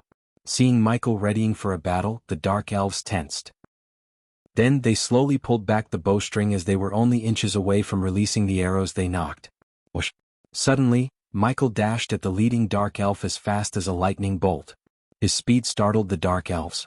Still, they managed to release the arrows as Gaia quickly cast the shield spell around her. Since she only concentrated the arch energy around her, the shield formed around her was stronger than before, which covered an area several times larger. The dark elf leaped back, firing a golden arrow. But Michael simply caught the arrow in mid-air, startling the dark elf. It shouldn't have been possible for a measly core formation stage warrior. Despite his shock and the fact Michael caught the first arrow, the dark elf fired again. This time, the arrow soared towards Michael faster than the previous one, almost at the speed of a bullet. Yet the result was the same. At that time, Michael had a golden arrow in each hand. Whoosh, whoosh, whoosh.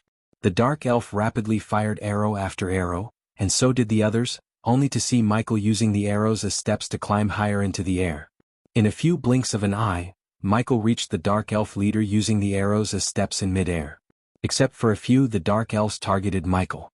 Because Michael was too close to their leader, they were forced to move around to adjust their aims.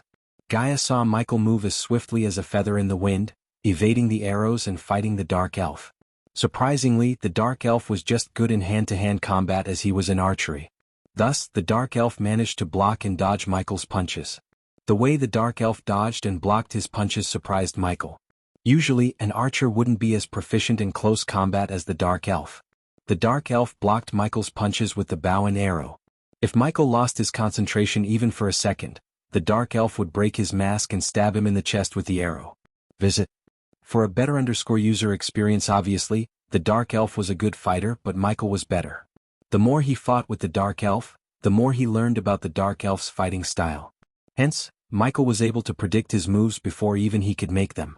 As a result, when the Dark Elf tried to block Michael's left hook, Michael quickly plunged his knee into the Dark Elf's gut. Arg! The Dark Elf groaned and missed to notice the fist coming towards him in pain. Bang! The Dark Elf surprised Michael again by grabbing Michael's fist. Michael did not expect the Dark Elf to recover so soon. Luckily, Michael still had the arrow in his hand. Without delaying, Michael pulled out his fist, stabbing the Dark Elf with the arrow in his other hand. He plunged the arrow's head straight into the Dark Elf's rib cage without cutting any of his major organs. "Commander!" the Dark Elves shouted, looking at Michael stabbing the Dark Elf again and again. The Dark Elf was lucky Michael didn't go for the kill. Instead, he rapidly stabbed the Dark Elf to make him bleed and weaker. "Drop your bows or I'll slit his throat right now." Michael moved behind the Dark Elf, who had blood leaking out of his side, and put the bloody arrow against the Dark Elf's throat. "You should listen to him," Gaia coldly snarled at the Dark Elves. Then, seeing their commander's life in danger, the Dark Elves hesitated but eventually lowered their bows. "You have become our enemy," the Dark Elf whispered, gritting his teeth. "It won't take long to slit your throat and kill your friends. Know that I didn't want to kill you but save you. You will understand soon enough," Michael whispered into the Dark Elf's ear as the Dark Elves stared at him with eyes full of anger and murderous intent. If stares could kill a person, Michael would have died several times by now. The latest _AP_SODIes are on the website. Seeing the Dark Elves dropping their bows, Gaia snickered behind her mask. It wouldn't be an understatement to say that Gaia hated the Dark Elves. As a matter of fact, almost all the races hated the Dark Elves, even the Elves. To put it bluntly, the Dark Elves were racist, arrogant, and the most intolerable race in the whole world. No matter what one would say about the Dark Elves, they were one united race. Each Dark Elf was loyal and devoted to the well-being of their race. A Dark Elf would literally for another Dark Elf no matter whether they were related or not. That was the reason they chose to lower their weapons when they saw Michael threatening the life of their commander. The Dark Elves would rather let Michael escape than endanger their commander's life. Michael noticed the concern in their eyes and their loyalty towards the Dark Elf in his hold. "If I don't do this, your entire city would be destroyed by the plague," Michael whispered into his ears again before turning his gaze toward Gaia. "Take the body." Gaia didn't need to be told twice as she quickly grabbed the decayed body and flew to his side. "Do not follow us. I will return the body to you in a few days," Michael said to the Dark Elves. "Meanwhile, don't drink water without purifying it," Michael whispered to the Dark Elf. He kinda liked the Dark Elf and wished he could make the Dark Elf his subordinate. To do that, the Dark Elf needed to be alive. That was the only reason Michael advised the Dark Elf, so they wouldn't get sick. "What the hell are you talking about?" the Dark Elf growled. "The plague. I am the only one who could find a cure and stop the plague before it destroys your beloved R." The moment Michael uttered the last word, he pushed down the Dark Elf with enough force to send him crashing onto some of the Dark Elves beneath him. Without wasting a second, Michael tossed a flashbang onto the ground and shot into the sky with Gaia. "Get him!" the Dark Elf gritted his teeth, holding his rib cage. Despite the pain and blood, he ordered his underlings to catch Michael. However, by the time the Dark Elves reached the sky where they saw Michael disappear, Michael teleported to Eve's floating mountain. On the island, Eve and Nightmare waited outside the carriage for Michael and Gaia. "Where are they?" Eve strolled back and forth with the hammer tightly clenched. But suddenly she saw Michael and Gaia appear beside Nightmare. "Did you get the body?" Eve asked before even she noticed the decayed body on Michael's shoulder. Instead of answering, Michael just glanced at the body. "Visit. For a better user experience, Elia, set up my workbench here. I need a sharp knife, clean cloth, and a barrel of water," Michael instructed Gaia, removing the mask off of his face. "System, scan the body and give me that formula." "As you wish," he heard the system's voice in his head followed by an unearthly whistling sound. The system began to scan the system while Gaia was setting up a long oak table and the chair which made his workbench. On the other hand, Nightmare flew out to the waterfall to get fresh water as Michael asked. The only thing that remained was the clean cloth, and Eve provided it from her space ring. By the time Gaia finished setting up the workbench, the system completed the scanning. Patent 0 identified. The system requires 200,000 badass points to create a formula for the plague. Take it. Michael didn't even think for a second before agreeing to the system. Compared to the gold coins he would make after finding the cure, the 200,000 badass points were nothing. The only downside was after paying the system, his badass points were almost depleted. At that moment he only had 120,000 badass points. Because of the upcoming Aqua auction, he was unable to turn the gold coins into badass points. The system requires a tissue sample and bone marrow from the patient 0. The system asked Michael, place the body here, Michael said to Gaia. Gaia gently placed the decayed body on the table as Eve covered her nose to stop breathing the strong stench coming from the body. But unlike Eve, Michael showed no signs of disgust on his face. Instead, he just took the jade dagger from Gaia's hand and started carving the body around its chest. Eve saw Ghost cut a chunk of decayed grayish flesh from the body and then turn the body upside down. Wait a minute. Suddenly, Gaia stepped closer to the body and moved her head closer to the bodice's neck. Eve and Michael looked closer at where Gaia was pointing and was surprised to see a bite mark. The bite mark had 2 deep holes an inch away from one another. It was too similar to a vampire bite. Do you think he was bitten by a vampire? Eve asked after several minutes of silence. It's possible, Michael frowned. Visits? For a better user experience, what possible? Is definitely a vampire bite. I had a feeling that this plague is somehow connected to the vampires. It makes sense. If you want to bring down the cultivators, you have to bring down our. If I am right, Thera was only a testing ground. If we don't do something, soon the plague would spread throughout the continent. Gaia's words put a deep frown on Eve's face. R could win wars against armies, but no one was equipped to win against the plague. Even the most talented scholars and healers in Empress Court failed to find a cure for the plague. Until now, they made no progress. A single person could spread the plague and destroy a powerful kingdom without waging war. The mere thought of it shook Eve to the core. Then it's a good thing you have me. Michael drew a line along the spinal cord with the jade dagger before sending a needle into the spinal cord itself. Whoosh. As Michael was extracting the bone marrow, Nightmare landed beside them with the barrel in his hands. Hey, race your fresh water. Put it here, Gaia instructed the Nightmare as Nightmare walked towards the bench and placed the barrel beside the table. That's gross. Nightmare rolled his eyes seeing the needle getting filled with a thick grayish liquid. How long will it take? Eve couldn't help but ask Michael. She had lost so many closest family members in the last couple of weeks and couldn't bear the thought of losing her father, mother, and sister. But she lacked the knowledge or ability to find a cure. Deep down she knew she didn't have a way to save her family. That was the reason she drowned herself in battle.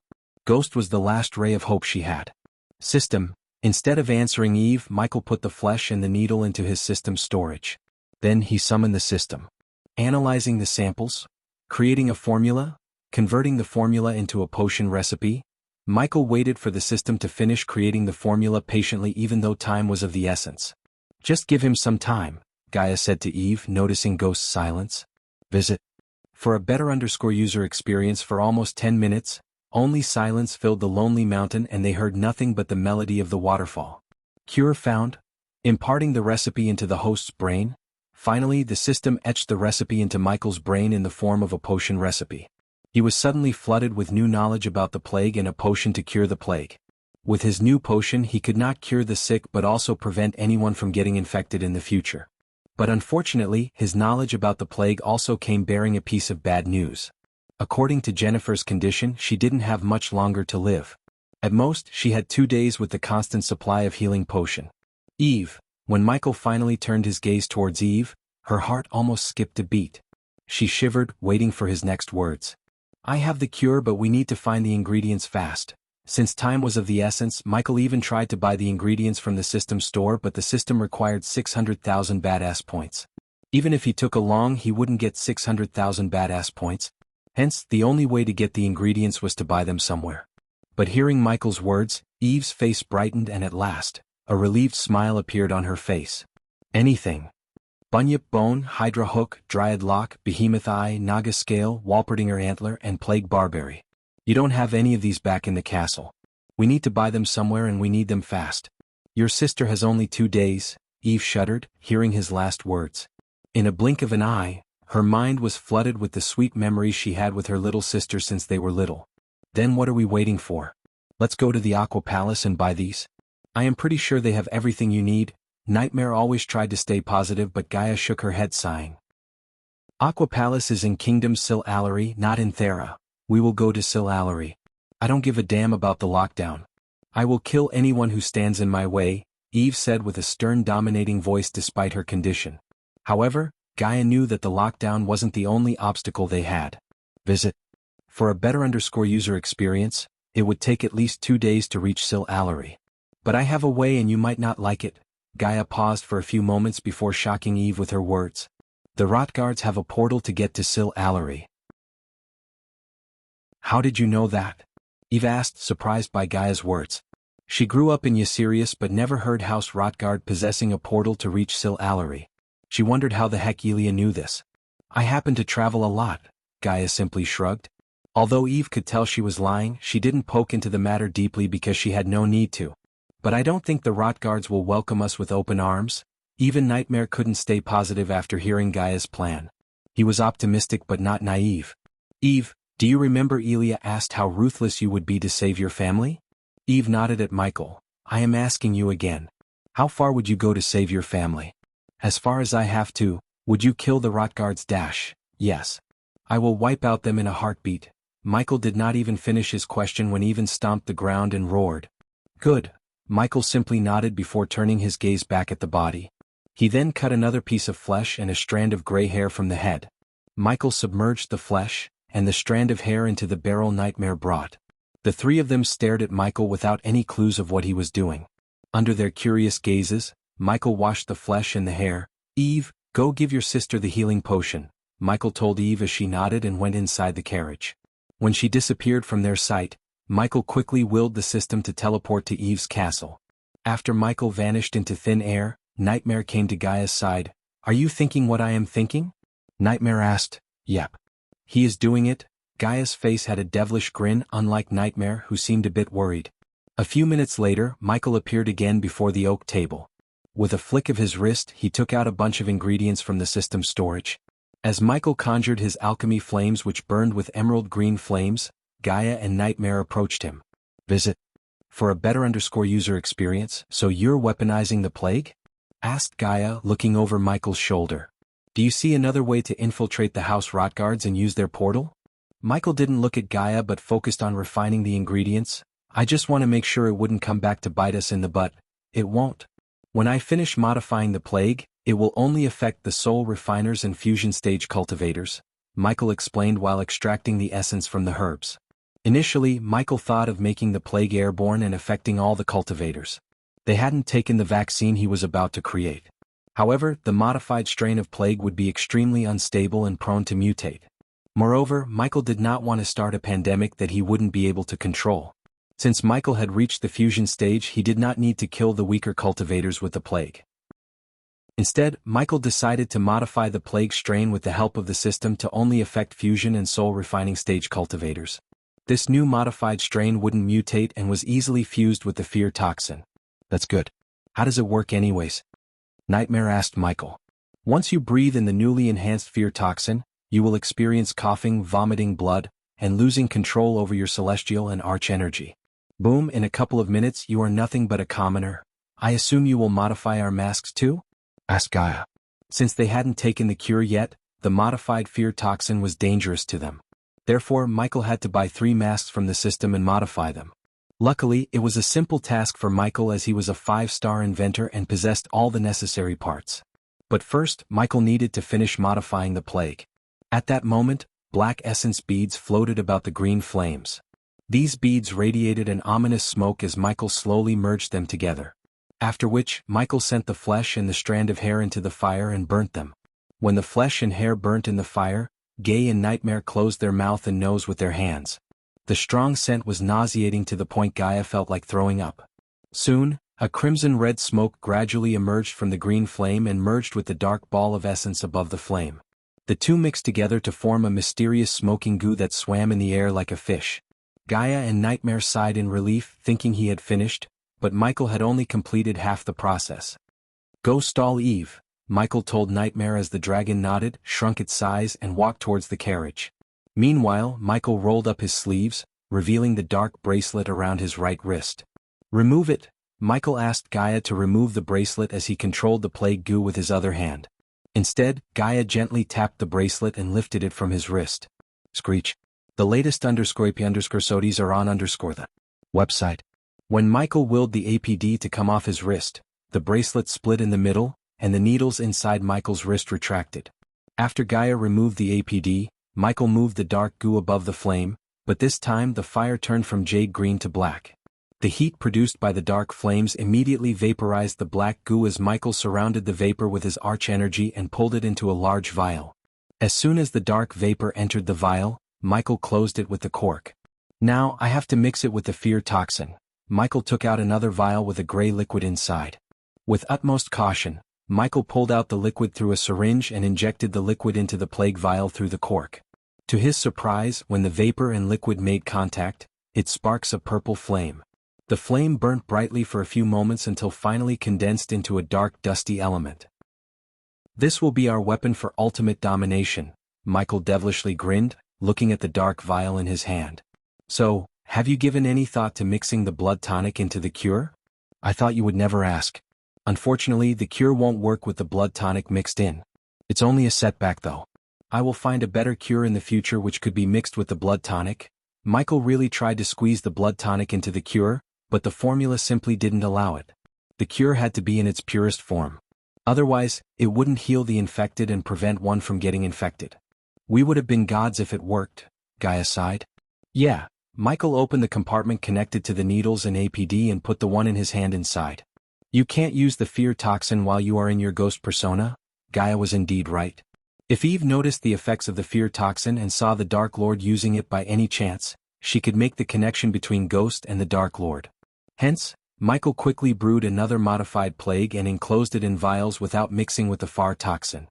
He made several vials and handed over a few of them to Gaia before taking out the 3 black masks from the system's storage. They were in no shape or form but plain black respirator masks. A few minutes later, Nightmare walked out of the carriage with Eve. He couldn't stall Eve any longer. But fortunately, Michael finished everything, including modifying the masks to filter the plague. Gaia noticed a healing potion in Eve's hand. Before speaking a word, Eve opened up the vial and emptied the potion into her mouth. "I am ready," Eve said after emptying the vial. "You have a plan to wipe them out?" "I have to tell you they have 4 fusion stage protectors. The latest _ODs are on website. The more the better," Michael grinned, thinking about the experience points he would get by killing fusion stage cultivators. Now that Michael had given it a thought, it would be his first time killing a fusion stage cultivator. He wondered how many experience and badass points as a reward. With the modified plague in his hand, Michael didn't even fear the fusion stage cultivators. Finally, after so long, he felt like he was in control of every part of the game. "Follow my lead, and House Rotgard will cease to exist when the sun rises." Michael put on the mask as his voice changed to something beastly. Gaia put on the mask and threw the other one at Eve. "Nightmare, stay here and make sure nothing happens to them. Don't worry about them." "I got this," Nightmare said with absolute confidence. Soon he grew to his full size, casting a shadow upon the trio, making them look puny in front of Nightmare. "Let's go." With a nod, Michael shot out towards the sky and disappeared into the night sky, leaving Nightmare behind. Michael let Gaia take the lead as he flew closer to Eve in case she lost the connection with the arch energy again. Michael was not completely optimistic about bringing Eve with him, but knowing her, there was no way she would back down and let them go alone. If everything went according to Michael's plan, Eve wouldn't have to raise a finger against the Rotguards. "Hey Eve, how much do you think I can make by selling the cure?" Eve was surprised by his sudden question. "Millions." Eve's heart was heavy. Although she knew Ghost wouldn't take coins from them for the cure, she hated to be a freeloader.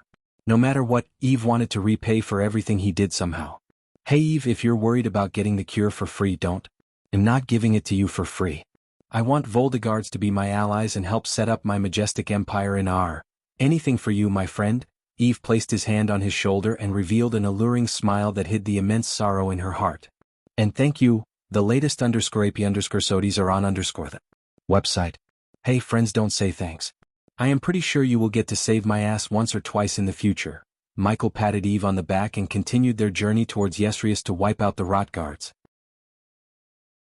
A few days ago, Ethan and Imelda followed Diana into her room in the Winston Manor.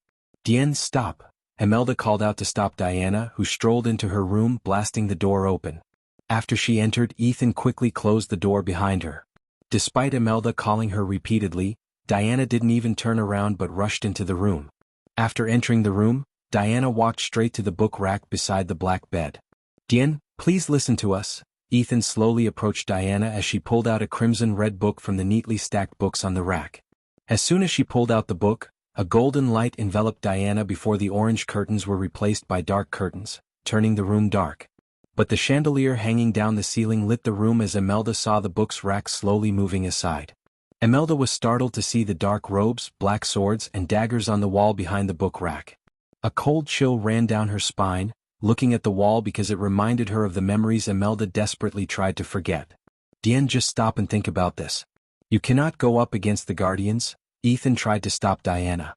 But no matter how many times Ethan called her, Diana simply didn't bother to listen to him. Instead, she waved her hand as her golden robes turned dark. The next moment, the dark robes on the wall slowly floated to Diana. You still have them." Imelda stuttered while Diana put on the robes and the dark black long coat over the robes. She was about to take the two black swords when Ethan placed his hand on Diana's shoulder. "Listen to us, Diane. Please." "I am done listening." Ethan had never heard a colder voice than Diana's. But to be honest, it frightened him. But still, Ethan didn't back down as he turned her around using his strength because, despite her look, she was a hell of a lot stronger than him. When she finally turned around, her cold gaze swept across Ethan, pushing him a few meters away from her. "Diana, what's all this? I thought you put that life behind you." Imelda stuttered. "Visit?" For a better user experience, "Diana, I know how you feel. I'm furious too. But we cannot let our anger blind our judgment. We cannot go against the Guardians. If the Sky Hall knew you're back into cultivation, they would imprison you. In the worst case, they would." Ethan couldn't finish his sentence, saying they would kill her. "They caged our daughter. They tortured her." Diana clenched her fist, speaking each word with dead coldness. "Everything was orchestrated by the Guardians so they could get something they wanted. It's the vampires who kidnapped Sabi." Imelda swallowed the fear in her heart to utter these words. "They were just an arrow."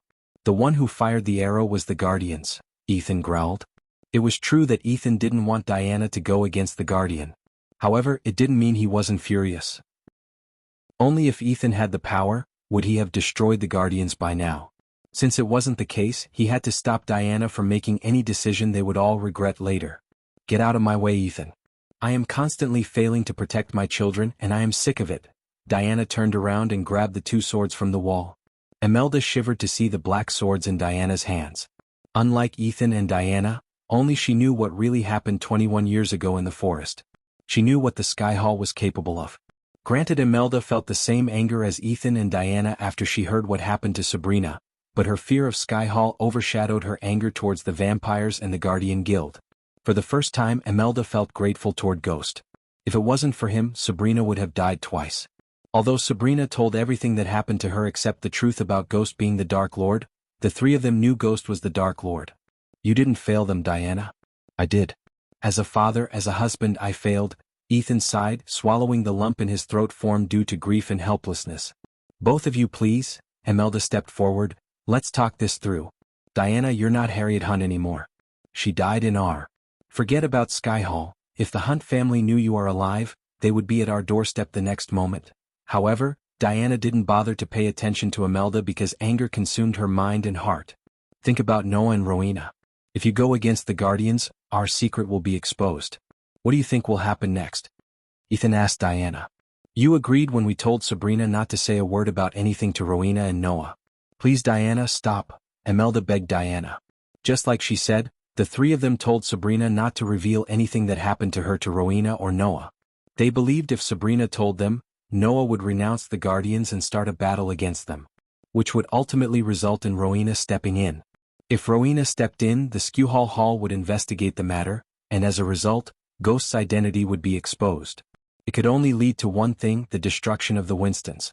To put it bluntly, Sabira was the first domino in the long chain of dominoes. The moment she revealed her story, the chain of events would consume everything into a big black hole of war.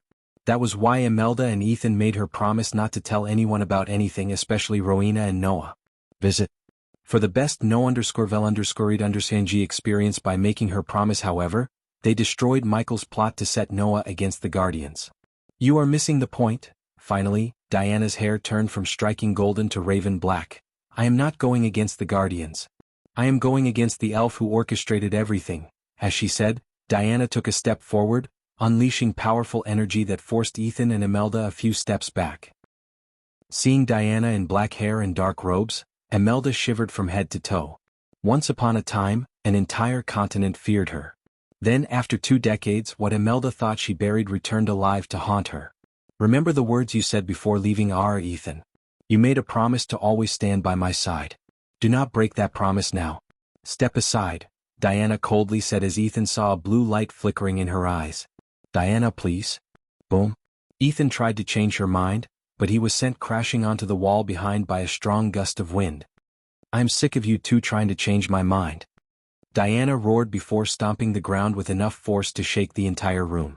The wall crumbled and cracks formed where Ethan hit before falling down. Afterward, Ethan couldn't get to his feet. Not because Ethan was hurt physically but because he was hurt mentally. This was the first time Diana had cast a spell on him in a long time. It was equal to her raising her hand against Ethan. Ethan. Imelda quickly rushed to Ethan to lift him up while Diana walked towards the window and opened them with a wave of her hand. Diana. Imelda shouted, but it was too late as Diana flew out the window. However, before her figure disappeared, Sabrina opened the door. Unfortunately for Diana, Sabrina saw her figure. For a few moments, Sabrina just stared at the open windows. Only then did she notice Ethan on the ground. Visit. For a better user experience, father. Sabrina dashed at Ethan and quickly helped him up. What happened? Was that mother? No. Imelda immediately shrieked, denying the truth. Ethan on the other hand just remained in silence. He was too shocked to focus on anything. Even after getting blasted by Diana, Ethan didn't feel any anger toward Diana. Instead, he blamed himself for being weak and powerless to help her. Noah had tried to make Ethan stronger by making him break through to the core strengthening stage. Ethan had been stuck in core formation level 10 for 7 years now. But no matter how many potions Noah gave him, he simply couldn't destroy the bottleneck. What Noah had no idea that Sky Hall placed a curse on Ethan. He was to stay at the core formation level until he died. Ethan was Sky Hall's backup plan to control Harriet. However, when Harriet fought the angels and the forbidden spell for 30 days, another group of elders tortured Ethan and placed several curses on his soul. The only difference between Diana and Ethan was that at least Imelda was there with Diana. Then where is she? What happened to father? Sabrina brushed away the dust off Ethan's robes and corrected his collar. Go to your room, Sabi. As soon as Sabrina began to question them, Imelda tried to push Sabrina out of the room, but Sabrina didn't even budge an inch. Imelda did not want to reveal the truth about Diana to Sabrina or to anyone. She would rather die than reveal Diana's secret. Stop treating me like a child, auntie. I want to know the truth. I told you everything and I deserve to be treated with the same respect. Sabrina raised her voice, shocking both of them and snapping Ethan out of the shock. That was mother. It was. Ethan took a deep breath and answered Sabrina. Ethan. Imelda quickly tried to stop Ethan, but he shook his head. He didn't want to hide Diana's identity from Sabrina. After all, Sabrina told them the truth and Ethan wanted Sabrina to know the truth about her mother. The question in his mind was whether to let Noah and Rowena know the truth as well or not. She deserves to know, Imelda, Ethan said to Imelda and turned his gaze towards Sabrina. Your mother Diana is not always Diana. Her real name was Harriet Hunt. What? Sabrina's heart skipped a beat as she began to shiver. Visit. For a better user experience, Harriet Hunt. Sabrina's mind completely went back, recalling the stories she heard and lessons she learned from Holy Trident Academy. Harriet Hunt was a myth, a legend, a war goddess who walked among mortals. To hear Harriet Hunt was her mother and lived as Diana, Sabrina's mind couldn't process the shocking news. What have you done, Ethan? Tears gushed out of Imelda's eyes as she collapsed to the ground. You serious? A city previously buzzing with people now seemed deserted. The beautifully complex stress was empty, void of any people. It was a clear indication of how hard the plague hit Eucerius. Unfortunately, the rest of the kingdom Thera wasn't in a better condition either, as the plague had already infected 95% of the kingdom. Soon the entire kingdom would be placed under lockdown by order of the Empress. As they flew under the drizzling dark clouds, Michael, Eve and Gaia reached Ysirius borders that separated Kingdom Thera from the ocean. The Seaview castle of House Rotgard stood mightily sprawling with guards. Not a single place was left unguarded, and despite the massive size of the grayish castle, House Rotgard deployed enough guards to prevent anyone from entering the castle. The mighty castle was the most mediocre one Michael had ever seen. It was a square castle with one tower accompanied by 4 mini-square towers in each corner. Each of the towers had 4 archers looking in all directions. In addition to the archers, 2 groups of soldiers walked back and forth on top of each wall. It wouldn't be easier to avoid the archers, soldiers, trebuchets, giant crossbows, and magical arrays placed around the castle without getting detected. So, using the dark clouds as their cover, the trio scanned the castle for weak points. Yet as far as they could see from above, the walls contained no holes, the soldiers patrolled the walls and the compound with full vigilance, and the magical arrays protected the castle from an intruder entering the castle through the tallest tower. The only way to enter the castle seemed to be the main gate, which was flanked by 2 groups of soldiers led by one soul refining stage cultivator in magenta robes, symbolizing the high status among the Rotguards.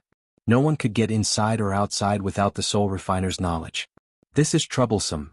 Gaia used her senses to see the translucent shield covering the entire castle. Normally, people would place additional runes to keep the arrays hidden, but the Rotguards didn't bother to. Hence, the 3 of them could see the arrays and runes engraved on the castle walls from above. For naked eyes, the castle looked no different than any building, but to Michael, the castle almost looked like a Christmas tree with decorations thanks to the glowing runes. "We can go all out if you think you can take them out," Gaia said to Michael, "or I can summon spectral wasps to carry the potions into the castle undetected." Gaia's second option drew Eve's attention. Eve was oblivious to the fact Michael had weaponized the plague and contained it in several vials as potions. The problem was, however, how to send the vials into the castle without exposing the drones, as Michael planned to send the drones carrying the plague vials. That's where Gaia came in. The spectral wasps were just a cover-up to hide the drones and spiders from Eve's eyes. "What potions?" "You will see," Michael calmly said. Although Michael had told Eve about using the plague against her enemies, he still hadn't revealed he finished weaponizing the plague. So instead of explaining, Michael wanted Eve to witness the plague in action. Besides, Eve wouldn't complain about his methods after he helped her family to get back on its feet. The latest _sodies are on the website. Spectral wasps. Gaia pretended to cast the SPL by waving her hand and creating dim balls of light, just bright enough to hide the drones within. Hovering beside Gaia and Michael, Eve saw the several orbs of golden lights materializing in the air before them. Under her curious gaze, the balls slowly started to float towards the castle under cover of dark clouds. "You sure those won't get detected by the arrays?" Eve asked Gaia. "We will find out soon enough." Gaia didn't show any signs of concern or anxiety on her face because she was calm. Compared to everything Michael and her went through, wiping out a family seemed like a chilling vacation to her.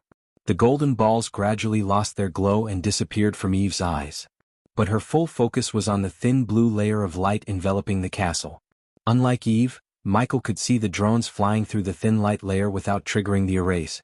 If it were before Elidor, the arrays would have detected the drones despite having been built with junk metal.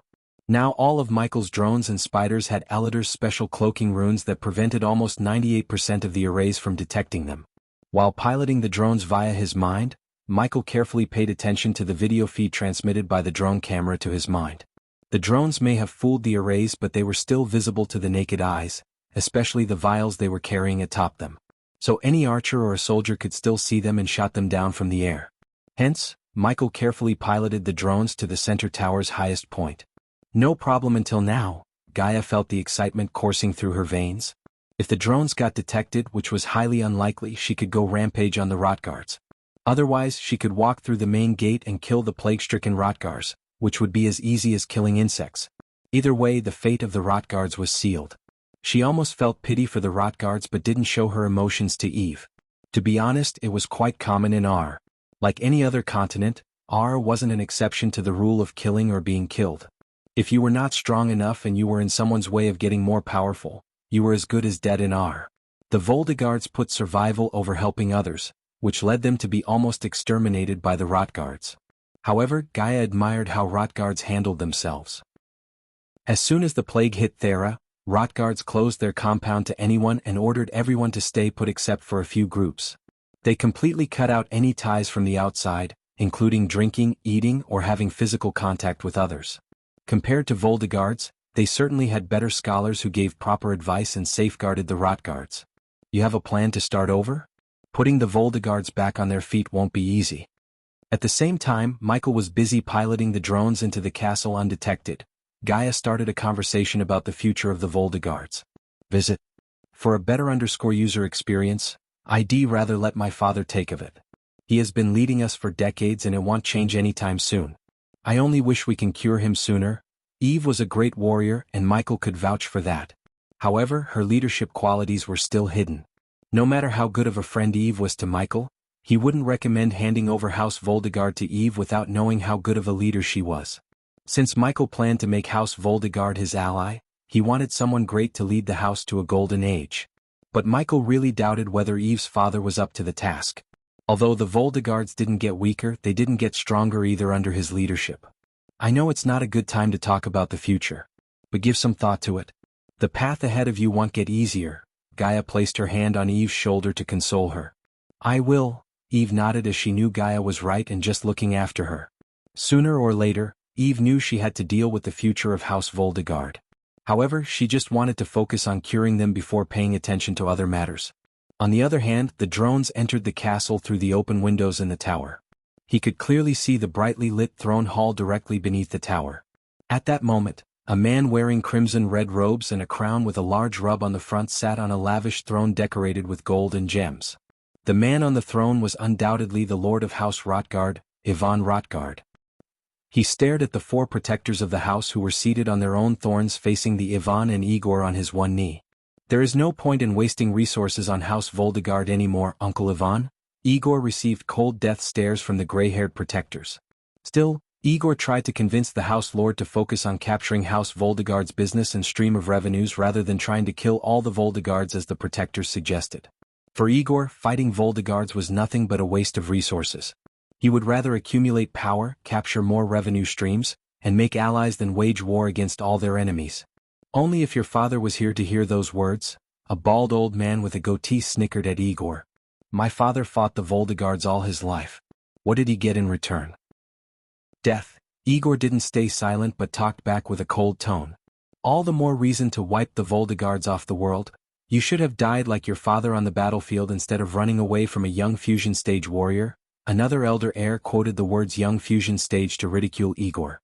But unfortunately, no one believed Igor and his men. One couldn't blame the elders either because it was extremely rare to see a teenage fusion stage cultivator, as Igor told them. Visit. For the best no_Senji experience, what did you say? Igor raised his voice and was about to dash at the old man when Ivan roared. Silence. Ivan shouted echoed through the empty throne hall as his voice shook the hall like an earthquake. Every single person who has Voldegard in their name must die. After the echoes stopped, Ivan coldly declared. House Voldegard shall cease to exist before the first light. Protectors. Ivan turned his cold gaze towards the four elders flanking Igor. See to their destruction. No more excuses. What about their allies? An elder who ridiculed Igor asked Ivan with a murderous grin on his face. Ally of the Voldegards are our enemies. Destruction is what I would grant them, Uncle Ivan. Listen to me, too much power vacuum will open our city to new powers, powers we may not be able to handle. You dare to question your house lord. An elder slammed his throne and rose to attack Igor, but a single glance from Ivan stopped the elder from doing so. You are not the house lord Igor. The only reason I tolerate you is you're my nephew. But my tolerance has its limits. Despite being blood relatives, Ivan shared no love for Igor, and it was a known truth to everyone in House Rotgard. As a matter of fact, Igor hated Ivan for leading House Rotgard on a war path, while Ivan hated Igor for being his nephew. Every time Ivan looked at Igor, Igor reminded him of his elder brother, whom Ivan hated to the core. The latest _sodies are on the website. Only if his ancestor hated Igor as much as he did, he could have killed Igor long ago while Igor was studying in Silalary. Michael witnessed everything happening in the throne hall through the drone. Igor surprised Michael with his words. Unlike the old cahoots, Igor actually wanted to strengthen House Rotgard through other means than waging war against the other houses. I have a limit too, Lord. When Ivan was about to rise from the throne, Igor said, gritting his teeth. A limit for my patience? How dare you? One of the elders growled at Igor only to be ignored by the latter. I wish I have taken the Empress' offer to join her clan. Igor snickered as Ivan's eyes reddened in pure hatred for Igor. While they were busy quarreling, they didn't notice the change in the air. Unknowing to them, they were breathing the fear toxin mixed with the plague. Michael felt lucky to get all the protectors and the house lord under the same roof. It made poisoning them with the fear toxin a much easier task. Otherwise, he would have had to find each fusion stage cultivator and poison them individually. His only regret was Igor. Michael couldn't help feeling Igor would have made a fine asset in his growing army. Unlike most people in the world, the young man seemed to possess intelligence and rational thinking. It was a pity Igor was getting infected as they spoke. The only reason you stand before me is our ancestor care for Iranian, Ivan spoke coldly.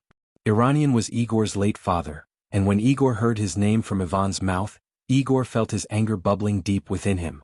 Because of their old ways and hatred for Voldegards, Igor lost all his family. Deep down, Igor hated Ivan and the protectors more than he hated the Voldegards. I hope our ancestor will be delighted to see House Rotgard faces several new threats in a few years. But suppose you think destroying Voldegards would make your lives easier. In that case, you guys are in for a shitty surprise. Igor sneered and stood up before Ivan. He was about to turn around and leave when Igor sensed the change in his body as well as in the air. Suddenly, an elder stumbled down from his chair. Protector Sion, another elder shouted and reached out for the fallen comrade only to stumble down like the other. Soon, the 4 protectors fell to the ground, vomiting blood. What the fuck is happening to me? Igor was not in a better condition as his legs gave up. As a result, Igor collapsed down. His vision turned blurry. Nonetheless, Igor rubbed his eyes, hoping it would clear his vision. While Igor tried to regain his strength, he heard the elders finally stop throwing up blood. A few seconds later, the protectors returned to their feet. With his blurry vision, Igor looked up to see Ivan rising from his throne and wiping the blood coming off his mouth. Visit. For a better user experience, since Ivan was stronger than everyone in the hall, the fear toxin affected him less. Are we infected? No shit, Igor coughed, closing his mouth. When he took his hand off his mouth, he saw the blood sprinkles on his palm. You must have gotten from the Voldegards. You sealed us our fate. You fool. You doomed us all. The protectors immediately blamed Igor and yelled at him. We must contact our ancestor before we succumb to the plague. Ivan, however, remained calm, unlike the rest. Roar. Suddenly an ear-piercing shriek echoed through the hall. Intruder! Another loud shout followed the shriek, sending shivers down their spines. We are under attack. Igor could hear someone shouting outside. As soon as they heard the alarm, soldiers of House Rotgard rushed into the hall, including the 2 soul refining stage guards who guarded the main gate. No, you idiots, get out of here! Igor shouted at the soldiers who rushed into the hall to protect their lords. However, they were startled to hear Igor's orders. We all be infected if we stay together like this. Igor was right, but as usual, no one listened to him. So instead, they surrounded Ivan and the protectors. Raise the gates. No one is getting in or outside. I want the intruder's head on the plate before the first light. Ivan barked an order before turning around to leave the throne hall. Visit.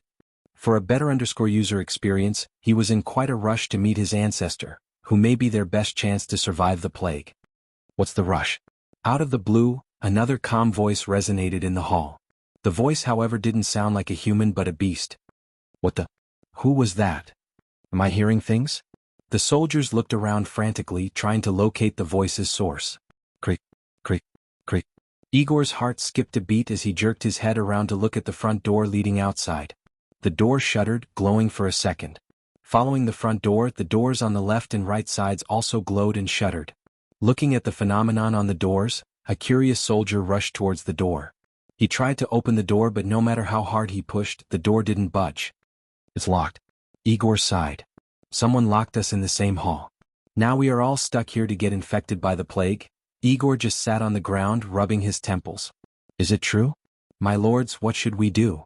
A panic-stricken soldier questioned the protectors and Ivan. Every single soldier, including the soul refiners, felt weak and coughed up blood. In addition, some of the soldiers began to hallucinate and shouted in gibberish. Break the door, one of the protectors barked as a group of soldiers limped towards the front door. It's too late. We are done for. Those who heard Igor panicked more. Visit. For a better user experience, shut up, Igor. Ivan roared as he couldn't put up with Igor anymore. Ivan had enough in his mind, so he couldn't be patient with Igor as he used to. If House Rotgard's protectors and he got infected with the plague, it wouldn't be too long before the other families target them like vultures. Ironically, it's what they did to Voldegards. You can kill me if you want. Igor let out a deep breath as more and more soldiers fainted due to the fear toxin in the air. How does it feel, Lord Ivan? The same beastly voice they heard before resonated again. This time the voice was louder and sounded close to them. At last, 3 dark figures descended to the throne hall through the opening directly above the throne. The trio wore full dark robes with their faces covered with black masks. Something told Igor that the masks were designed to filter the air thanks to his study under the dwarven masters in Sil-Allery. How does it feel to be weak and helpless? One of the 3 talked, but no one could point out whom. They couldn't differentiate them from the voice, which sounded animalistic rather than human. The closer they got to the ground, the further everyone stepped back. Who are you? Ivan asked the trio, trying to conjure the celestial energy around him. However, he felt no connection with the energy around him. Unfortunately for them, the modified plague mixed with the fear toxin worked faster than the original plague. When someone was infected with the original plague, it would take 2 to 3 days to completely lose connection with the energies. But Michael's handiwork boosted the plague's effect and made anyone who breathed the fear toxin lose connection with the energies in a few minutes. You asked the wrong question, Ivan. The right question is, how do you want to die? Michael asked Ivan, tilting his head.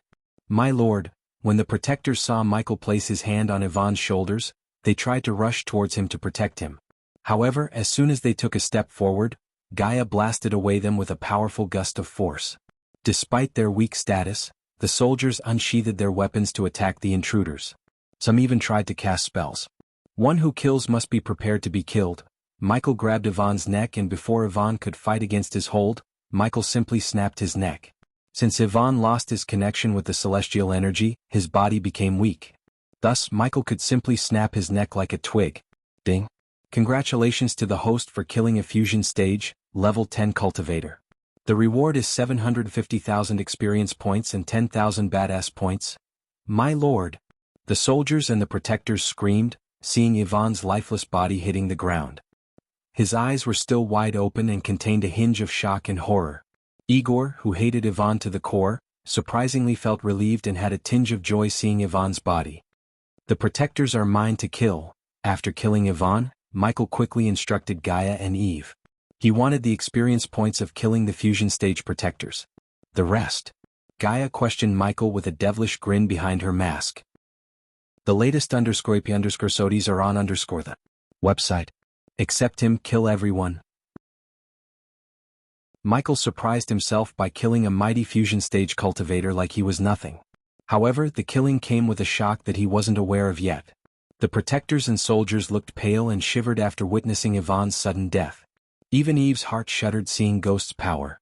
She was glad Ghost was on her side. On the other hand, Gaia conjured a fireball and snapped her fingers, turning the ball of fire into a long arrow.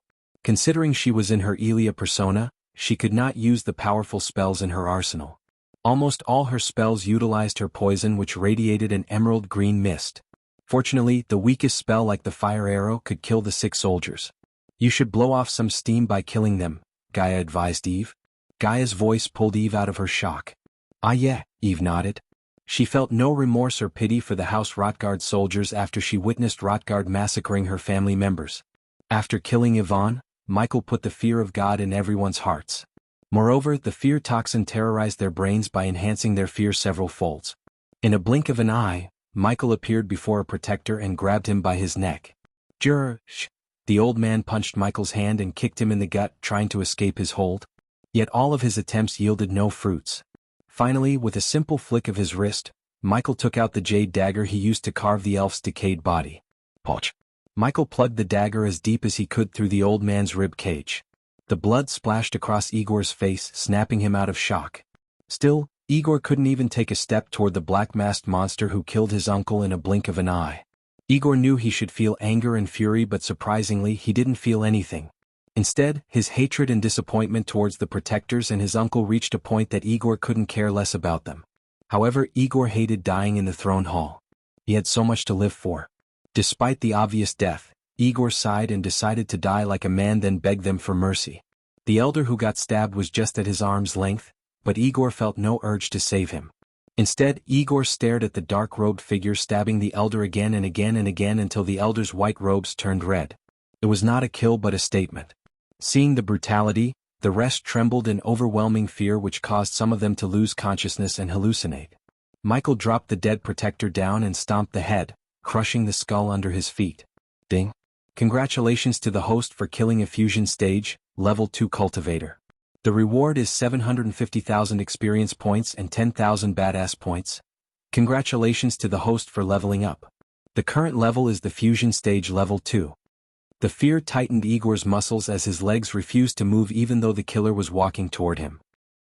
Shit. Igor panicked and tried to step back only to fail. Taking a few steps, the killer reached him. However, the killer walked past him instead of killing him as Igor expected. Boom. Visit. For the best experience on the other hand, Eve leaped into the air, and in the mid-air she flicked her wrist as a golden spiked mace materialized in her hand. She brought down the mace upon the soul refining stage guard. The poor soul tried to cast a spell to leap away as his body and mind were trained to cast spells. But he forgot that he had lost his ability to cast spells. As a result, he didn't move an inch until Eve brought down the spiked mace on his head. The golden mace crushed his skull as bits and pieces scattered across the hall, and a few chunks ended up on some soldiers' faces. Some soldiers outright fainted on the spot and got stepped on by Michael on his way to the two protectors. Seeing Michael walking toward them, the two protectors lost their courage to fight. Instead, they turned their backs on Michael, running towards the door as fast as they could. Move! They shoved off the soldiers who remained in their path. Not in a million years would they have imagined running for their life. But, despite the overwhelming fear, Igor focused his gaze on the killer, trying to figure out his cultivation stage. Igor got confused as no matter how hard he focused, he couldn't see the cultivation stage of the killer. Arg! His focus on the killer got broken by the fire arrow that flew past his face and penetrated the soldiers who stood around him. The arrow didn't stop at killing a few but flew through the soldiers, ending their lives. In a few moments, the shiny marble floor was flooded with blood, and the throne hall became a tomb for many. The soldiers didn't stand a chance against Eve, let alone Michael and Gaia. While controlling the fire arrow and killing the soldiers, Gaia admired Eve's persistence. Regardless of the plague, Eve pushed herself to the limit and caused havoc among the soldiers like a killing machine. Suppose anyone in Eve's shoes had been bedridden. The plague turned the fusion stage cultivators into weaklings. Yet it couldn't stop Eve, who was only a core-strengthening stage warrior. Of course, Eve drank several vials of healing potions, but Gaia knew more than the healing potions. It was persistence and endurance that fueled her. Boom, boom, boom. Eve swung the mace without any finesse or technique in all directions. The soldiers screamed and begged for mercy, but Eve was in a raging mood. She kept hitting the soldiers mercilessly as she vented all her rage and hatred upon the soldiers. Meanwhile, Michael caught the two fusion stage protectors who banged the door like crazy. At that moment, Gaia and Eve killed almost a third of the soldiers in the hall, including the two soul refining stage cultivators. Igor witnessed the brutal massacre and the fall of his house and stood still. He was weak and scared to do anything. "Didn't you two want to wipe out the Voldegards a few moments ago?" Michael whispered in their ears as their bodies went rigid. The protectors slowly turned around. Visit. For the best no_vil_undersng experience for a few seconds, Michael just stared at them. Afterward, Michael just grabbed their heads and smashed them against the door the protectors tried so hard to open. Michael kept going until the two protectors lost their heads, and he received the notifications from the system. Ding. Congratulations to the host for killing a fusion stage level 3 cultivator. The reward is 750,000 experience points and 10,000 badass points. Congratulations to the host for leveling up. The current level is the fusion stage level 3. Ding. Congratulations to the host for killing a fusion stage level 3 cultivator. The reward is 750,000 experience points and 10,000 badass points. Congratulations to the host for leveling up. The current level is the fusion stage level 4. After reaching fusion stage level 4, Michael felt a warm wave soothing him from behind. The feeling made him smile and close his eyes. When he looked up with his eyes closed, the throne hall grew a bit darker for a moment, and the chandeliers flickered. Fortunately, the phenomenon disappeared before Eve could notice the change. Michael felt his power growing within him. Eve creased her brows seeing ghosts standing still without moving. No one dared to stay close to him. "Please don't kill me." Have mercy, Lord Igor. Save us.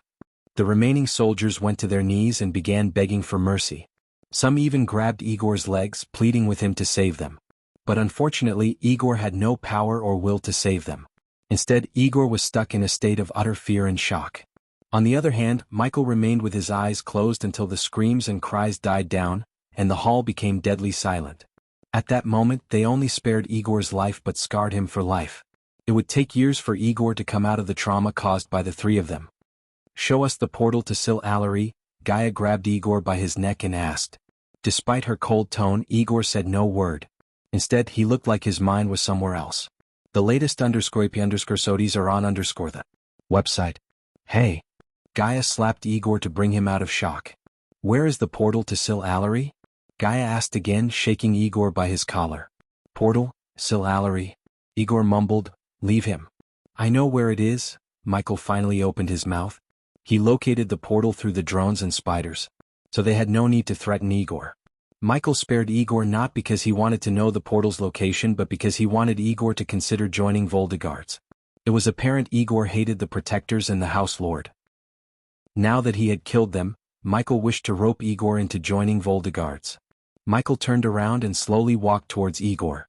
When he reached Igor, he just patted Igor on the face. House Rotgard is no more. Now you are finally free. Michael then placed his hand on Igor's blood-soaked chest. Boom. Suddenly a powerful gust of wind shot Igor away onto the wall behind. The force of Igor hitting the wall made him lose consciousness. After Igor collapsed on the ground, Michael looked around at the dead bodies in the hall. An eye for an eye, Michael stated, feeling no pity. Every soldier they killed had blood on their hands. A few days ago they massacred the Voldegards. At that time, the soldiers of House Rotgard didn't show any mercy to Voldegards. So why should Michael show them any mercy? Michael only killed the strongest of the Rotgards and spared the rest so they could spread the word about what happened to them. Let's go. Michael walked away from the dead bodies and entered the corridor through the door the two protectors tried to open. As soon as they opened the door, a few guards tried to attack them, but Gaia killed them before they could even raise their weapons. By the time they entered an empty room where House Rotgard had built the portal, the sun rose up on the horizon, shedding its first light on the kingdom. Just as Michael told Eve, the House Rotgard had ceased to exist at the first light. Finally, Eve stood before the portal after so much trouble and blood. Next stop, Sil Allery, Gaia stated before walking into the dark blue vortex. Following Gaia, Michael walked into the portal and disappeared. At last Eve took a deep breath. Great 1 and 2, please let me save my family, Eve prayed, looking at the ceiling. Then, she walked into the portal with a ray of hope and heaviness in her heart. The latest _sodies are on the website. The kingdom of Sil Allery was one of the 3 kingdoms in Ar ruled by the elves. As one would expect from a kingdom ruled by elves, elves were the majority of the population, followed by half-elves, orcs, and a tiny number of humans. The kingdom itself was vast, almost double the size of Kingdom Thera, which was ruled by a human king. Bordered between rich forests to the north, a wide river to the south, a mountain to the east, and a huge lake to the west, Sil Allery's main source of income was fishing, trading natural resources, and mining gold from many gold mines scattered across the kingdom. Many coveted the gold mines over the past decades. Still, none succeeded in taking the mines from the elven royal family of Sil Allery. In addition to the gold mines, many rarer mines scattered across the kingdom, such as Stantine, Kronor, and Lagreen. Stantine was primarily used in building lightweight airships. For example, the airship of Tenulia Vaurin was built with Stantine as well as the Hunter Guardian armors. The metal had an affinity for runes like none other.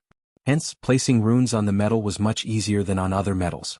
Sil Allery had perfect tropical paradise weather, contributing to the kingdom's beauty. The kingdom was one of the prettiest kingdoms in the whole world with elegance. Small hidden ponds, gorgeous flower fields, and small playful waterfalls were just a sliver of the majesty Sil Allery has to offer. Normally, a kingdom like Sil Allery would be cherished by foreigners and tourists. However, Sil Allery had the lowest tourist visit because of the elves' cold nature towards foreigners. The Alarians felt foreigners would hurt their kingdom's prestige and attractiveness. As a result, Sil Allery had unbending laws and law enforcement. Any crime committed inside the border by whether an Alarian or a foreigner, mostly they would be thrown into a mountain prison or killed on the spot by beheading. Sil Allery's crime rate was almost 1% due to its strict laws and punishments. This was also reflected in the kingdom's flag, which had 3 vertical stripes and a circle in dark pink and bronze. Their coat of arms was animal teeth on a hexagon, symbolizing their ruthlessness. Sil Allery had 3 cities, each ruled by an elven duke. Michael's destination, the Aqua Palace, was built in the city of Alan Allery, named after an ancestor of King Leicler Allery. Alan Allery was a military city with barracks and a military shipyard. The entire city was surrounded by thick walls.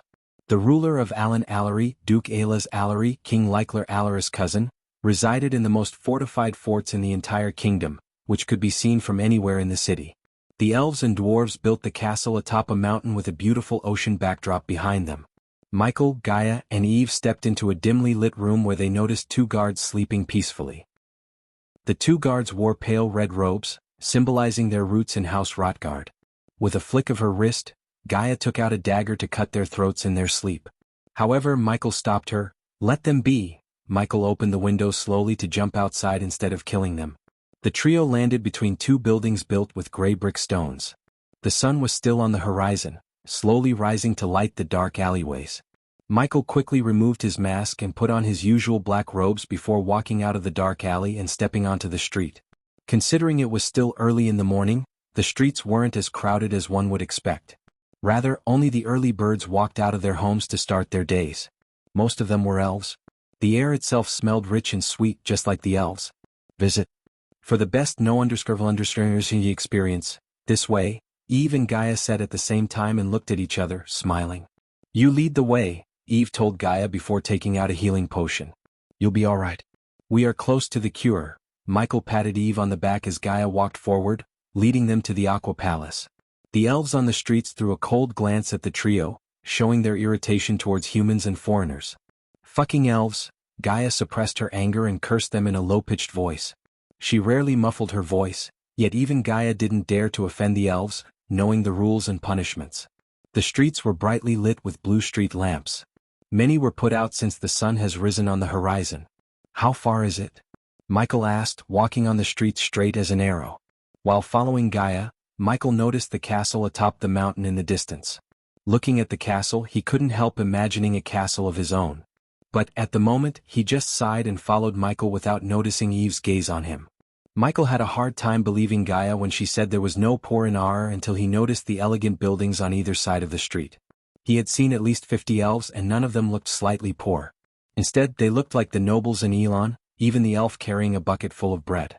He just walked behind Gaia, observing his surroundings and breathing the rich sweet air. To be honest, it felt like he had stepped into another world. The palace screamed fantasy and grandeur with all the marble buildings, elves and glowing runes on the walls.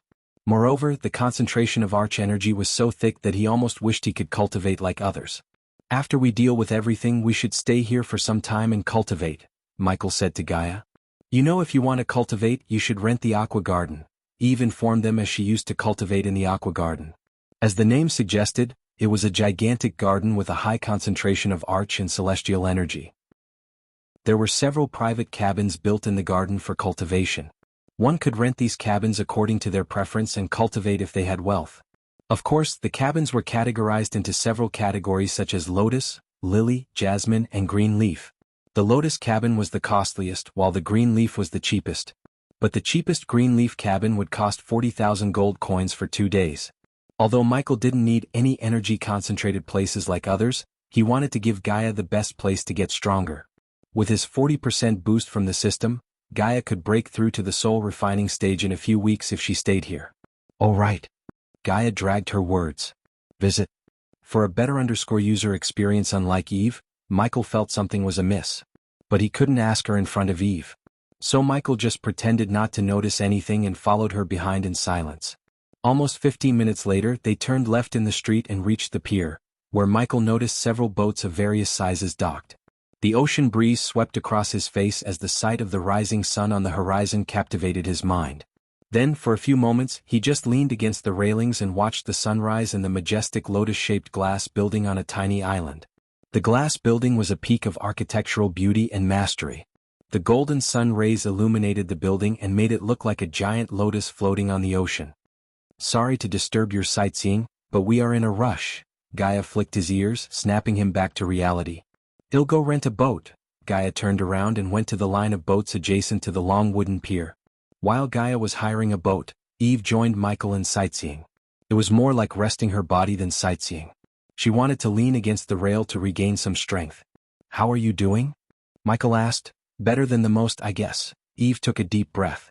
Michael could see the dark circles under her eyes and the paleness of her skin. Her condition was worsening by the minute. If it wasn't for the healing potion, she would have lost consciousness. "It's gonna be alright. We go to the Aqua Palace, buy everything I need to brew the cure and cure everyone." "Easy as that," Michael smiled. "How can you be so sure?" "Because I have the formula and knowledge. I'm not bragging, but I am better than all your heavenly alchemists. It's only a matter of time before I get to the 6-star level. I know it's hard to believe until you see the cure in action, but have some faith." "Why do you think I'm here?" "I have faith in you, Ghost, even though we barely know each other. We went through life or death battles. Eve. Visit? For a better user experience. Not sure about the second one. That was an outright massacre. You will be a god walking among mortals with the potion of yours. You killed fusion stage cultivators like they were nothing. Be careful, Ghost, many would literally kill you to have a power like that. Want you and Voldegards protect me?" Michael grinned again as Eve sighed. "In case you haven't noticed, Voldegards are in need of protection. However, I will do my best to help you however I can. We still have some connections in Ysirius." Michael really appreciated Eve. Even when they were down, she agreed to help him. People like them would be hard to find. Besides, Voldegards reminded Michael of the Sunrise sect. When he first met Claire and the elders in the Heaven's Gate competition, they were the weakest sect on the continent. But nowadays the Sunrise sect was on its way to rivaling the three big sects themselves. So it was only a matter of time before Voldegards regained their former glory with the help of Michael. At first, it would look like Michael helping them, but in the future, they would be one of his strongest allies in our. "When we have the cure in our hands, we can play gods in your kingdom, Eve. You really are something," Eve chuckled after hearing his words. For now, she just wanted to cure her family more than anything. "Let's go." Finally, Gaia finished negotiating and came to their side. Eve emptied another healing potion before following Gaia behind to a rowboat big enough to hold 4 people, including the skipper, who was a brawny human. "Welcome aboard," the man said in a thick voice and expressionless face when Gaia slowly stepped into the boat. Next, she helped Eve get on board, and lastly, Michael. Next stop, the Aqua Palace. Gaia rubbed her palms together, showing her excitement. In a few days they would earn millions by selling the cure throughout Thera. Visit? For a better user experience. Michael uttered no word while they were on their way to Aqua Island. They only had to stop once before reaching the island to pay the entry fee. For a moment, Michael was speechless when a guard adorning in aqua blue robes asked them to pay 10,000 gold coins as an entry fee.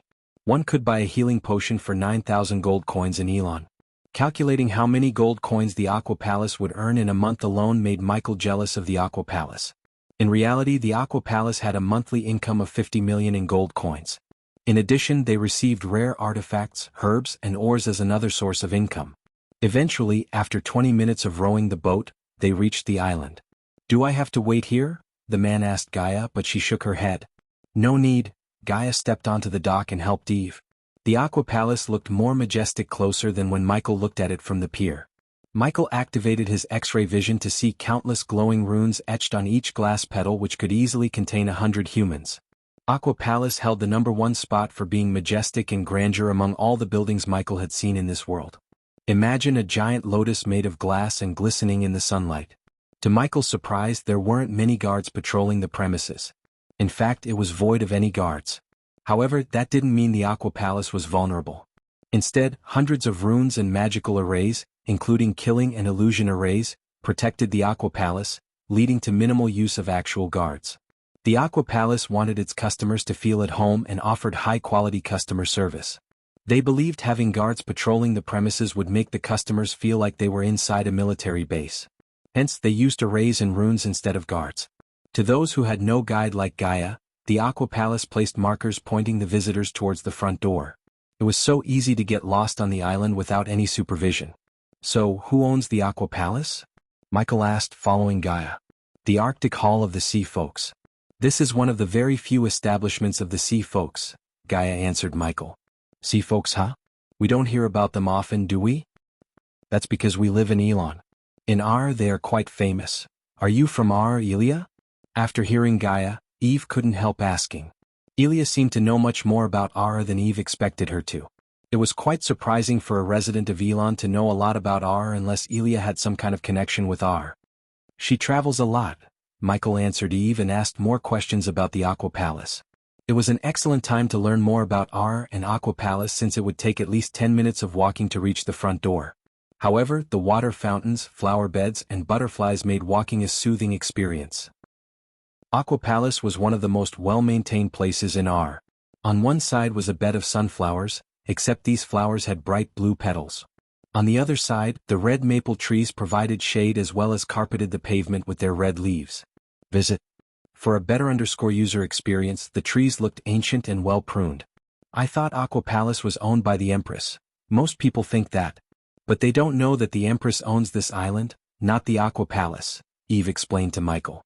Isn't the Arctic Hall one of the 3 major factions of the Sea Folks? Michael recalled everything he heard about the Sea Folks from Layla Alden. Gaia and Eve nodded. Unlike the Water God Hall and Sea Serpent Hall, Arctic Hall is split into 3 houses. House of Dathomir, House of Megaloids, and House of Howrid. Gaia yet again surprised Eve with her knowledge about the Sea Folks. Thank the gods they don't step onto the land. Now that I think about it, I want to see who will win the award of being the first-class bitch, elves or the sea fuckers, Gaia whispered and giggled. Well, be careful what you wish for. You might see them soon enough. Michael and Gaia immediately stopped walking. What do you mean? Asked Michael. Don't you know? House Howrid has put a base in Azair. We had to send in some construction materials before the plague. Rumor has they are joining the hunt for the Dark Lord. A cold chill ran down her spine as soon as Gaia heard Eve. She even began to sweat beneath her robes. Dealing with guardians was difficult enough, and now House Howrid had joined the hunt, which meant the Arctic Hall had come to hunt down the Dark Lord. At that moment, they learned their lives had become several times more complicated and hard. Visit. For a better user experience, however, Michael remained calm because he anticipated this. He wouldn't be surprised even if the Sky Hall itself joined the hunt. It was only a matter of time before new powers sought to destroy the Dark Lord. Nowadays, everyone seeks to find the Dark Lord. Michael smiled as he resumed walking towards the front door. Although Eve had more things to worry about than the Dark Lord, she curiously asked about the Dark Lord. What's your thoughts on the Dark Lord? If I'm right, he hunts down the nobles in Elon. After reading that the Guardians hid the vampire's existence from the world, I don't think we can trust them to apprehend the Dark Lord. They might have even known about him all this time and done nothing to stop him, Eve sighed. I think we don't have to worry about the Dark Lord, Eve. Each of us has enough problems to deal with. He is the Guardian's problem. If they couldn't stop him, there are 7 more great clans. If you ask me, don't believe everything the great 8 clans and the Guardians say. Who knows? The Dark Lord might be what this world needs, Gaia chuckled, putting the seed of doubt in Eve's mind. Suppose Ghost's secret got exposed, they would need as many allies as possible. But what Gaia didn't know was Eve stood beside the Dark Lord until she drew her last breath. Eve's death affected the future Dark Lord as much as the death of Nightmare. Their deaths put Michael on a path to building a time machine that sent Michael back in time. He sacrificed everything he built to bring back everyone he lost. The moment the Dark Lord traveled back in time, he had become the past, and the current Michael became the present. Yeah, keep an open mind and you won't be disappointed, Michael patted Eve on the shoulder. Finally, they reached a set of white stairs leading up to a set of burnished golden doors. The doors were flanked by a towering orc standing 7 feet and carrying a spear taller than him in a uniform of silver plate armor. The orc said nothing as he opened the door for the 3 of them. Thank you, Michi nodded before entering the Aqua Palace. The Aqua Palaces inside looked just as majestic as outside. At that moment, they were standing in a spacious hall under the glass roof and a humongous-sized chandelier big enough to illuminate the entire building at night. As expected, several lounges were set up for the customers to sit and rest with rare exotic flower plants for decorations. Michael also noticed several half-elves walking around the hall serving drinks and beverages to the elves in the lounges, reading royal news. Some of the elves craned their necks to take a look at the 3 of them. After seeing they were humans, they snickered and took their gazes away. Ignoring those elves, Michael, Gaia, and Eve walked toward the marble counter at the end of the hall. Welcome to Aqua Palace. I am Zen the Vermes. How may I help you today? As expected, they were welcomed by an angelic elven beauty. However, unlike those racist elves, the girl showed no emotions but delight on her face when she greeted them with a wide grin. We are looking to buy some alchemy ingredients, Gaia took the lead as Michael walked around the place like he owned the place. Visit. For the best no_underscore_shinji experience, does my lady have a VIP card? If not, you have to buy a token for 7,000 gold coins and wait for your turn. We will provide you with drinks and beverages on the house, of course. You're new here? Where is Velitha? Eve asked, surprising the smiling elf.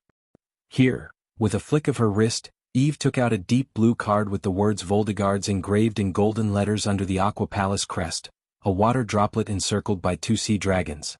Forgive me for not recognizing you, my lady. You must be Lady Eve Voldegard. The girl quickly bowed with the utmost respect. We are in a rush, Zenda. So I would appreciate it if you get me these items as quickly as possible. Of course. Myriad. Zenda clapped as another elven girl dressed in emerald green robes walked out of the door behind Zend. Take my Lady Eve Voldegard to Master Aloba, Zenda instructed Myriad and turned her gaze back to Gaia and Eve. Master Aloba is our head of the alchemy section, and he will be glad to help you. With a wave of her hand, Zenda made the marble counter slide open for Myriad. Afterward, the elf began to lead them to Master Aloba.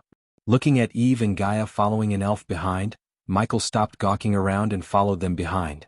The elf led them to the glass stairs to the second floor, which contained several stairs leading to various branches in the building, but they didn't take any stairs. Instead, they followed the elf to a jade stone door. Master Aloba is inside, my lady, my lord, the elf said in a melodious voice as Gaia pushed open the door.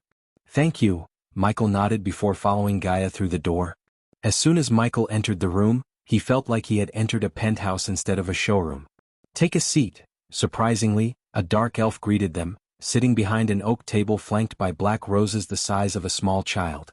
The man looked similar to the dark elves Michael met in Essia village. Like them, the room's dark elf had silvery hair and brownish skin. They could see thin lines of a tattoo design behind the dark elf's green robes but couldn't make out the complete design. As they approached the dark elf, 3 wooden chairs emerged from the ground for them to sit. Eve and Gaia glanced around the room yet found not a single herb or an ingredient in the room. All they could find were book racks, wooden tables with parchments, and a giant portrait of the dark elf before them. Visit. For the best no_shinji experience, tell me, what do you need? Ebola wasn't a man of many words. So he jumped straight into business without beating around the bushes. While waiting for Gaia to take out the list, Michael noticed the dark elf looking at Eve like he was scanning her. Luckily, the dark elf said no words, but Michael was sure the dark elf found Eve was sick. Master Aloba glanced at the list of items Michael wrote on the paper without showing any kind of expression on his face. A few seconds later, Ebola finally looked up at the 3 of them. Among the 3, Eve was the most nervous one as her family's fate depended on the availability of the ingredients. That explained why Eve was shaking her legs under the table non-stop. Luckily, the answer Aloba gave them immediately elevated Eve's mood. We have everything on the list. It will be 400,000 gold coins after minusing the special discount for VIP card holders. Wonderful. Well, take it. Michael beamed with joy as the dark elf nodded, showing no expression. Ebola looked like an employee who hated to come to the job he hated the most but had no choice. But, regardless of how Aloba behaved, Michael didn't mind him because he was not here to enjoy the hospitality. Wait here. Ebola rose from his chair and went to the door beside a wooden rack. How long will it take you to make the cure? Eve jerked her head in Michael's direction as soon as Aloba disappeared into the room. 5 minutes? Hear me out, will you? Gaia leaned closer to them with a plan to get super rich in her mind. It had always been Gaia's job to multiply their income, and Michael let Gaia deal with the business side of things to Gaia. She was undoubtedly better than him regarding business and financial stuff. As soon as we get the ingredients, he will make the cure and give it to you. So go home and cure your family. What will you do? Eve asked Gaia and Michael, who looked at Gaia for her answer. Promote the cure. Hearing the door creaking open again, Gaia quickly shut her mouth and leaned back on her chair. To their surprise, Ebola didn't come out carrying any ingredients. Instead, he returned to his seat and slides a silver ring toward Michael. Check if everything is there. Michael took the space ring, sending a sliver of arch energy to view the ingredients stored inside the space ring. It took Michael only a couple of seconds to confirm everything he asked for was inside. Visit. For the best no_shinji experience, cool. Everything there? You can receive the ring back at the counter after you make your payment. Do you need anything else? Michael shook his head, standing up. Thank you. Michael just nodded before returning the ring to Aloba and walking out of the room. When they stepped outside, Myriad was waiting for them. "My lady, my lord, have you finished your purchase?" Myriad asked with a gentle grin that multiplied her beauty by several folds. "Yep." "Back to the counter," Gaia said as Eve was already on her way to the counter in a rush. She couldn't wait, and if it wasn't for the rule of no use of arch energy inside the Aqua Palace, she would have flown to the counter. Despite seeing Eve rushing down the stairs, Myriad did not change her expression. Instead, she led them back to where they came from and reached the counter. However, Eve had already paid the amount using her pay cube and waited for Michael and Gaia with the silver space ring in her hand. "Let's go," Eve rushed Michael. "Zenda would like to use your portal to get to Ysirius." "How much will that cost us again?" Gaia asked Zenda behind the counter. 5,000 gold coins, my lady. "Would you like Myriad to lead you to the portal? Is there somewhere we could quickly brew a potion?" Gaia asked as Zenda nodded.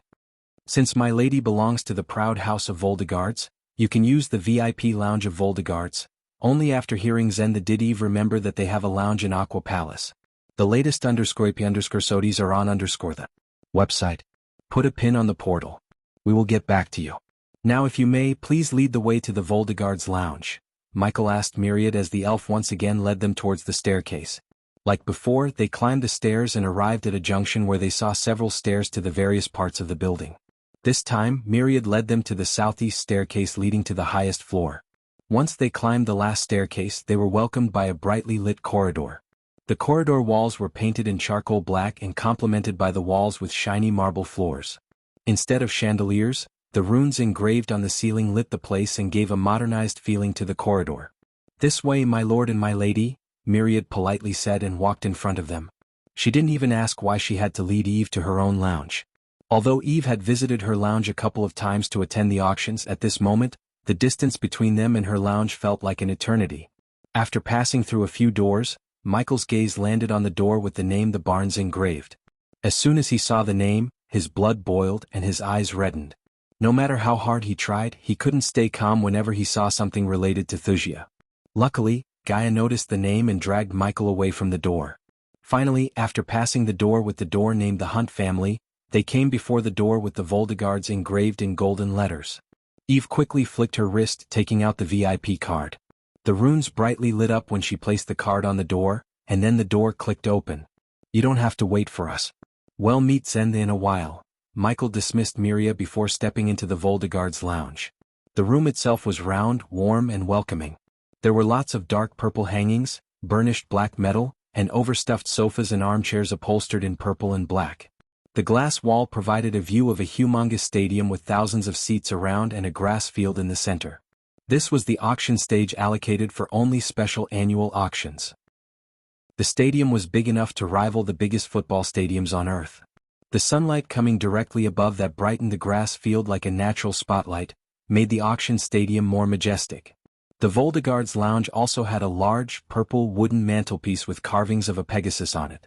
This was located underneath a portrait of a black-haired man wearing dark purple robes and carrying a golden crane decorated with a large ruby on top. He was the current House Lord of House Voldegard and also Eve's father, Julian Voldegard. In addition, various rose plants grown in tiny pots stood on wooden circular she-were curved to fit the walls, and copper-bottomed plant holders dangled amid the ceiling with ferns and ivies. Michael immediately conjured the emerald green alchemy flames as Eve and Gaia felt the heat radiating from the flames. While the flames were dancing above his palm, Gaia waved her hand as various ingredients materialized on the glass table before them. The anticipation to see the cure prevented Eve from plunging into the overstuffed sofa. Instead, she stood still, looking at Michael throwing ingredient after ingredient into the flame to refine them. "Relax, he got this," Gaia calmly said to calm Eve's nerves and stop her from shivering. But her words alone weren't enough to calm Eve down. The following minutes dragged forever as Eve stared at the colorful beads emerging from the flame without batting an eye. On the other hand, Gaia couldn't hold her excitement. Even the crackling sound resembling wood crack in the fire sounded like music to her. To Michael, however, there wasn't anything dramatic but business as usual. He knew the formula and had all the ingredients, so brewing the potion wasn't a difficult task. After a long couple of minutes, Eve finally saw a sparkling purple liquid dance above the green flames. Soon the air became sweeter and they could smell lavender in the air. The liquid danced according to Michael's movement. Finally, after the green flames disappeared, he turned his gaze towards Eve. Visit. For a better user experience, open your mouth. Without asking any questions, Eve opened her mouth like a child as Michael moved the potion into her mouth. Michael and Gaia waited for Eve to swallow the potion. A few seconds later, Eve just closed her eyes, feeling the warm sensation all over her body. To be honest, she couldn't help closing her eyes and smiling. It felt like an eternity since she experienced the warmth of arch energy running through her energy veins. Little by little, her strength returned to her body, and so did the rosiness of her skin. Eve took several deep breaths before finally opening her eyes. "You're cured," Michael just smiled despite having performed a miracle. On the other hand, Gaia tiptoed, trying to control her excitement. "How do you feel?" Gaia asked, stepping towards Eve. "Great. I am actually cured." "You did it?" Eve's eyes turned watery and a few drops of tears rolled out of her eyes. Following her tears, Eve let out a relieved smile. "Ow." But suddenly Eve dashed at them and hugged Gaia and Michael tightly. Thank you so much." Eve could barely speak those words through the lump in her throat. She felt relieved and delighted at the same time. With the cure, she would be able to cure all her family. "Just promise me you won't hug us again after you cure your family." Since Gaia wasn't a big fan of hugging people except for Michael, she declared with a sigh. "I told you I have the cure." Michael patted Eve's back and gently pushed Eve away to wipe her tears. "Now just give me a few minutes." Michael conjured his flames again to brew more cures for Eve's family. It took Michael almost 15 minutes to brew 20 potions. In the meantime, Gaia and Eve discussed distributing the cure and opening a majestic store in Ysirius. Since the Voldigares owned many properties in Ysirius, Eve insisted Gaia take one of her buildings and establish the majestic. The business-minded Gaia naturally accepted such an offer and agreed with a wide ear-to-ear grin. Visit. For a better user experience. Michael put the cure inside his space ring before walking out of the room with Eve and Gaia. The trio directly went to the counter. "My lord, my lady," Zenda greeted them with the brightest smile as though she was meeting them for the first time. "Take her to the portal," Gaia asked Zenda as Eve quickly took out the pay cube. The purple cube glowed in Zenda's hands. The light shot out from the cube formed the number 5000. After the number faded away, Myriad approached them again. "If you may, my lady," Myriad gestured at Eve to follow her. "We will meet you after we are done here." Michael patted her shoulder with a nod. "Take this." Eve handed over the VIP card to Michael. Afterwards, Eve didn't linger any longer as she nodded at Michael and Gaia before following Myriad to the portal. This time they didn't go to the stairs but walked around the hall and disappeared through a door. "Zenda, if we want to put something precious in an auction, who should we meet?" Gaia leaned on the marble counter and asked Zenda in a low-pitched voice. "I can take the item and take it to our appraisers, my lady." However, Gaia shook her head. "I was thinking about meeting the one in charge of the annual. The item we have can save thousands of people. So it's pretty important. Since you have a VIP card, I can arrange a meeting with our manager Lord Anfaler, my lady." "That would be great." Gaia grinned from ear to ear. "Please wait a few minutes, my lady, my lord." Zenda turned around, walking into the room behind her. "They can't figure out the formula using the list of ingredients we bought, right?" Gaia whispered to Michael. She knew many alchemists who had recreated someone else's potion or pill formula by bribing the place where the alchemist buys the ingredients. For example, suppose an alchemist had a list of ingredients to refine a particular pill or potion. In that case, they could eventually come up with the formula. That was why many alchemists keep the list of ingredients needed for a potion or pill a secret and only buy the ingredients from a highly reputed place. Although Aqua Place was a highly reputed place, she didn't trust the elves. The latest _IP_SODIs are on the website. I'm not an amateur. I didn't need half the items in that list. Even the heavenly alchemists won't be able to find my formula, Michael smirked. Among the ingredients they bought, Michael only used a few of them because he wrote others to confuse if anyone tried to recreate the formula using the list. Michael didn't trust the elves either. They waited for another couple of minutes and finally, Zenda walked out of the room again. "Lord Anfaler will meet you now, my lord, my lady. Go straight and enter the third door on the left." Instead of leading them, Zenda provided them with instructions. "Thank you," Michael nodded with a smile and entered through the door. Many of the elves in the hall creased their brows, seeing Michael entering the staff-only place. They wondered what the human was up to and who he was. They already began to murmur among themselves to find out who he was. Typically they wouldn't bother with a human, but after seeing his cultivation level they were startled. After all, every fusion stage cultivator they had met was old. Even Layla Alden wasn't as young as Michael when she reached the fusion stage. Michael, on the other hand, was flooded with system notifications. He received 20,000 badass points in a few minutes, literally doing nothing. Ignoring the notifications, Michael walked into the brightly lit corridor resembling the one upstairs. "This is the place," Gaia said, looking at the name Anfaler Hurdy engraved in gold on the red oak door. "Please come in." Suddenly, a chill, warm and welcoming voice came from the other side as though someone inside sensed them waiting outside. Michael opened the door to see an arranged room and an elf behind a glass table. The elf who greeted them bore a welcoming smile on his face. Unlike Iloba, the elf radiated warmth and friendliness. Like any elf, Anflin was blessed with perfect jaw structure, glossy skin, striking blonde hair and hazel eyes. He was tall enough to be considered a tall man, and despite his soul-refining stage cultivation, he looked approachable. It was quite slurping to see an elf smiling so widely and being so welcoming to them. Normally the elves would be cold towards anyone except elves. "Please be seated. Would you like some freshly brewed tea?" The elf pointed at the marble cup and tea saucer set on the glass table. "No thanks, Lord Anphalin." Michael politely rejected the offer as the elf sat before them. "So I heard you have something valuable to add to our annual auction. Normally we wouldn't take any item at this point, but since you are friends of Lady Eve we can make an exception." Anphalin leaned forward. "Have you heard of the plague in there, Lord Anphalin?" Regardless of how much she hated the elves, she talked to Anphalin with a face full of smiles. "Of course, bad business. Her Imperial Majesty will soon declare the lockdown, and I hope they come up with a cure. Otherwise, who knows how many lives would be lost to the plague. That's what we wanted to auction, the cure for the plague." As soon as Anphalin heard Gaia, the smile on his face froze. But soon he snapped out of the surprise. "Here." Michael retrieved the potion from his system storage and placed it on the table. "Visit. For a better user experience, 90% pure. It will cure the sickness in a couple of minutes. No side effects," Gaia explained as Anphalin took the potion to examine it closer. "If I may, where did you find this?" "I brewed it." "Are you an alchemist?" "The alchemist. I am sure you have heard of Ghost, the #1 alchemist of Elon and probably Azair. You're Ghost?" And Phelan was pleasantly surprised to see a young prodigy like Michael in person. Even in many related to the alchemy field have heard about Michael, especially after what happened in Azair during the alchemy competition. And Phelan was one of the elves who admired and respected Michael despite their racial differences. "One and only," Michael nodded. "I have to ask. If you have the cure, why not sell them yourself? If I'm right, you have a store. Don't get me wrong, the cure is a big thing. But I don't think it'll be worth the while to put it in the auction." Somehow Michael wasn't surprised to hear his words. Merchants like him would always put profits and well-being of their own above everything else. "Hear me out, Lord Anphalin. We don't want you to auction the cure and give us the coins. Whatever you make with the cure by selling it, you can have it all." Gaia initiated the negotiation as Anphalin turned his gaze towards Gaia. "Let me get this straight.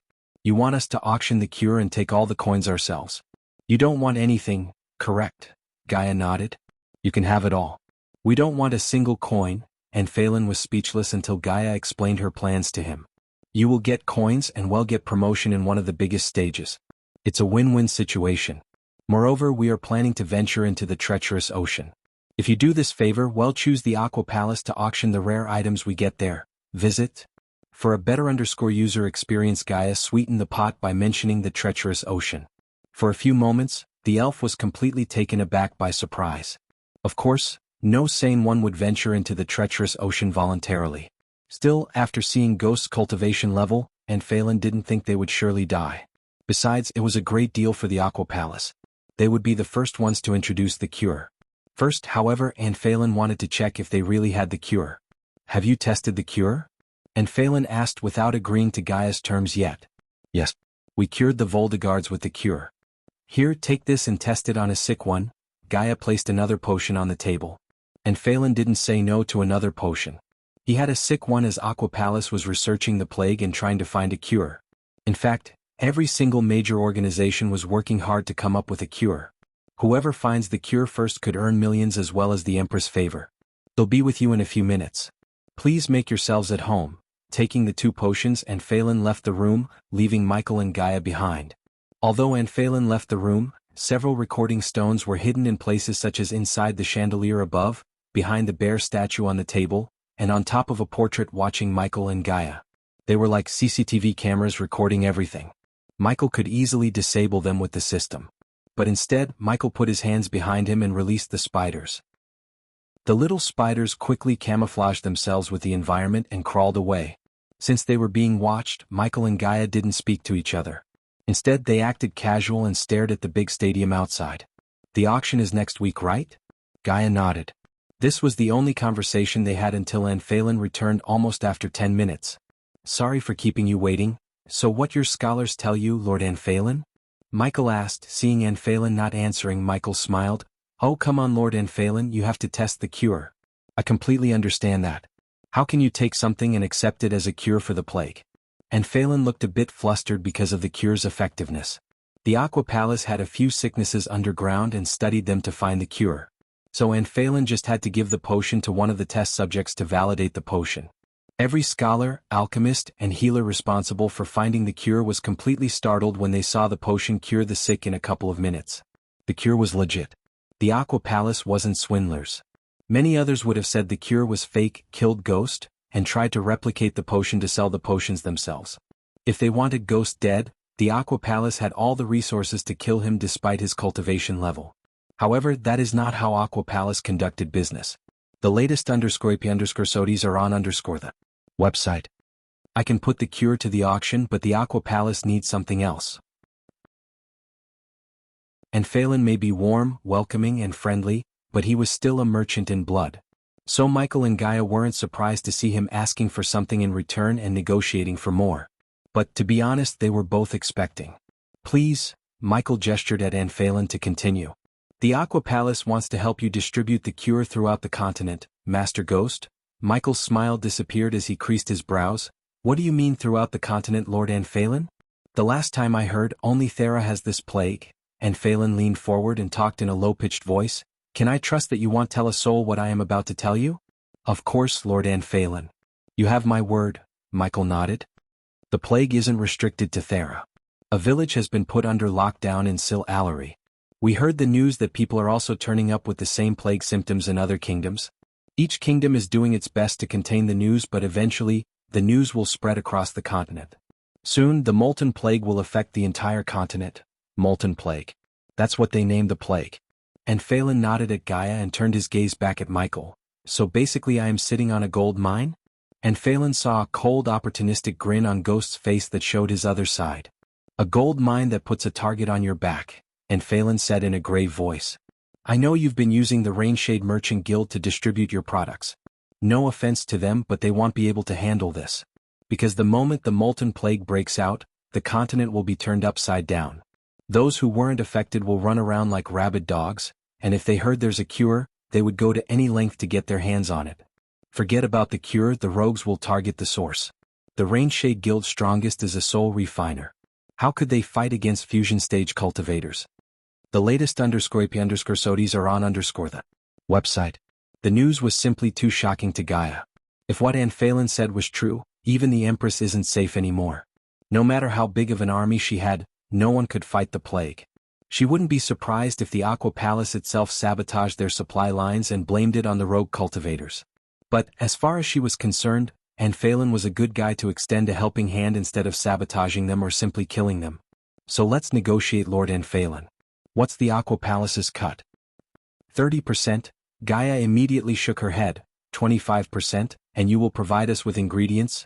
Gaia gave Phelan her counteroffer, and surprisingly he considered it for a few moments. Yet he didn't simply agree to Gaia's terms. Instead, the both of them began to negotiate for almost 30 minutes. Their negotiation felt like a battle. But, to Michael's surprise, it was quite entertaining to see Gaia negotiate. She would have been a successful CEO of a major enterprise if she was born on Earth. Phelan had the experience, but Gaia had talent, pure natural talent for business. When they ended their negotiation, Phelan agreed to take a 20% cut and supply them with all the ingredients. In return, Michael had to give them exclusivity to the cure. That meant the Aqua Place would get 20% wherever he sells the cure. Even if he sells the cure in Majestic, a 20% cut had to be paid to the Aqua Palace. On top of getting free ingredients, Michael would get the protection of the Aqua Palace. In addition, Phelan would help Ghost get a VIP card in Aqua Palace. Gaia tried to get a VIP card as a part of the deal, but it wasn't in the hands of Anphalin. So instead, the Arctic Hall would decide who to give the VIP card to every 5 years. Unfortunately, they offered new VIP cards last year, so Michael had to wait for 4 more years. Where should I send the contract to? To the Voldegard's mansion. He'll be staying there, said Michael as Anflane made a mental note. When can we expect the first batch of Cure Master Ghost? Let the molten plague spread more, Lord Anphalin. Anphalin's jaw dropped a couple of inches when he heard Michael. Not that Anphalin hadn't seen ruthless people, but he didn't expect Ghost to be this cruel. He looked like such a warm, gentle young man, but his words made Anphalin think Ghost was more brutal than he seemed. We can start distributing the cure after the auction. That'd be enough for everyone to panic and feel desperate for the cure. Meanwhile, we will provide the people with healing potions. It will keep the people alive. Gaia leaned back and said to Anphalin, speaking of healing potions, I heard someone is hoarding my potions and selling them for a high price, Lord Anphalin. Do you have any idea where I could find such a person? Visit. For a better user experience, Michael was right to ask Lord Anphalin because the black market was a huge headache for the merchants in R. What they do is buy a particular product in bulk and hoard it until the product is not available for the consumers. By doing this, they raised the demand too high, and when the people were desperate, they would sell it for a high price. As a result, black marketers made millions. It was really unfortunate Michael's healing potions drew the attention of these black marketers. It's not a single-person master ghost but rather a shadow organization who simply calls themselves the Black Marketers. They lack creativity, unlike wealth. Every merchant guild has been affected by them. Although we would like to track them down and bring them to justice, it's not an easy task. To be honest, it's pretty impossible. They weren't found because I haven't tried, Lord Anphalin, Michael smirked. With the devices Michael had under his disposal, it would be a matter of time before Michael found the black marketers. They made a massive mistake by scalping Michael's healing potions. Anphalin had a feeling the black marketers may have just made a nemesis they shouldn't have. Anyways, if Ghost somehow got rid of the black marketers, it would be profitable to all the merchant guilds, including the Aqua Palace. Then we will see you next week? Gaia stood up to leave the room.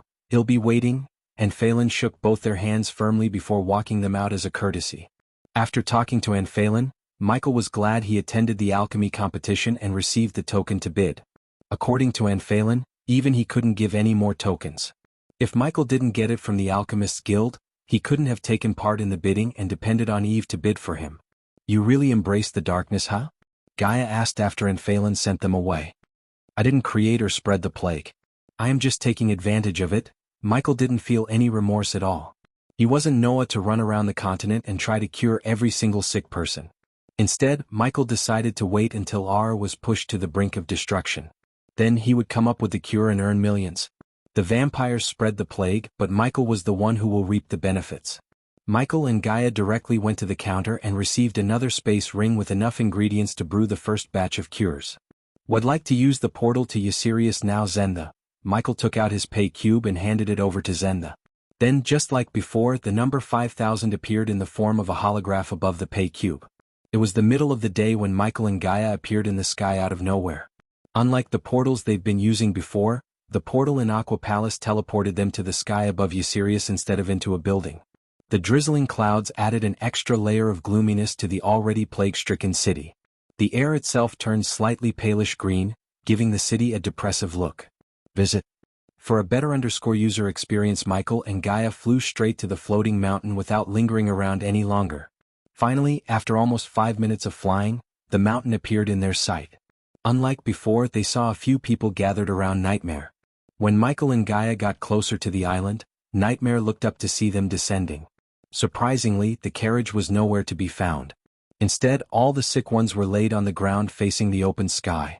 Among the people, Michael locked his gaze with Eve and Jennifer, who were in the embrace of Julian Voldegard, Eve's father.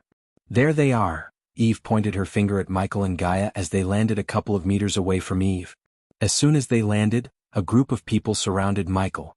Soon Eve approached Michael with Jennifer, Julian, and a brown-haired lady with freckles. Undoubtedly Michael knew she was Eve's mother because she looked like the mature version of Jennifer. Eve resembled her father more than her mother. But all of them seemed extremely grateful to Michael. He could see it in their eyes. Jennifer still looked a bit exhausted, just like most of them. Master Ghost and Miss Elia. I have no words to tell how grateful I am to you. Julian grabbed Michael's hand and squeezed it, showing his gratitude. On the other hand, Eve's mother embraced Gaia before she could rebuke her. "The Voldegards are forever in your debt," Julian stated as everyone around Michael bobbed their heads up and down. "I just helped my friend," Michael smiled. Meanwhile, Nightmare shrunk his size and flew onto Michael's shoulder. "Let's cure the others and get back to the castle," Nightmare said to Julian. "Nightmare is right. We can talk over a nice dinner, Lord Julian." Lord Julian and Eve's mother agreed with Michael with a nod. However, many soldiers and family members were still unconscious and waiting to be cured. "Just give me 15 minutes to brew the cure for all of them." Michael shot into the sky, flying towards the top of the hilt-shaped mountain to brew the cure in peace. Gaia wanted to get out of the crowd, but unfortunately Eve grabbed her by her hand. "Where are you going?" Eve smirked. "Visit." For a better user experience, Gaia hated socializing with them, but Eve made sure Gaia met every single family member while Jennifer shadowed them behind. At that moment, Michael and Gaia had no idea what they were about to hear from Julian. Michael spent almost an hour in pace brewing the potions without any distractions. He enjoyed the sight of ever-expanding clouds and the distant mountains that peeked through the clouds. It soothed his soul more than he could explain with words. The waterfall's burble sound added a certain calming effect on his mind. Standing atop the mountain peak and looking at the world down made him feel truly powerful. Even after finishing brewing the cures, Michael sat in a meditative posture and began to meditate. The clouds above him moved to his rhythm every time his chest rose up and down. He didn't notice the pebbles and mud flying in a circle around him or the dark smoke emanating from his body. Fortunately, he was too far from the people down to notice everything changes. The dark smoke slowly flew towards his palm and floated like a dark orb above his hands until the dark flames emerged from his palm and enveloped the dark smoke. Soon, the dark smoke and the dark flames merged together to form a tiny black hole that sucked every pebble flying around Michael.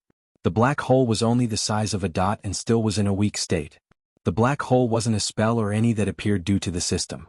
Instead, it was one of Michael's dormant powers. The more connection he had with the darkness, the more powerful he grew. He may be a fusion stage cultivator, but he was just an amateur in terms of godhood. The Sky Hall wasn't afraid of the Dark Lord because of cultivation. They feared him because of his dormant powers. The more powerful he grew, he would unshackle the cultivation bonds and become something else entirely. At that time, his powers couldn't be calculated using the cultivation stages. No spell in the entire world could create a black hole to suck everything. Yet, a black hole was floating above Michael's palm, unknowing to him. He felt more and more connected to the darkness around him until Gaia's voice in his head severed the connection. As soon as a distraction appeared, the black hole disappeared and everything around him returned to its normal state. By the time Michael opened his eyes, he didn't notice the changes. "Are the cures ready?"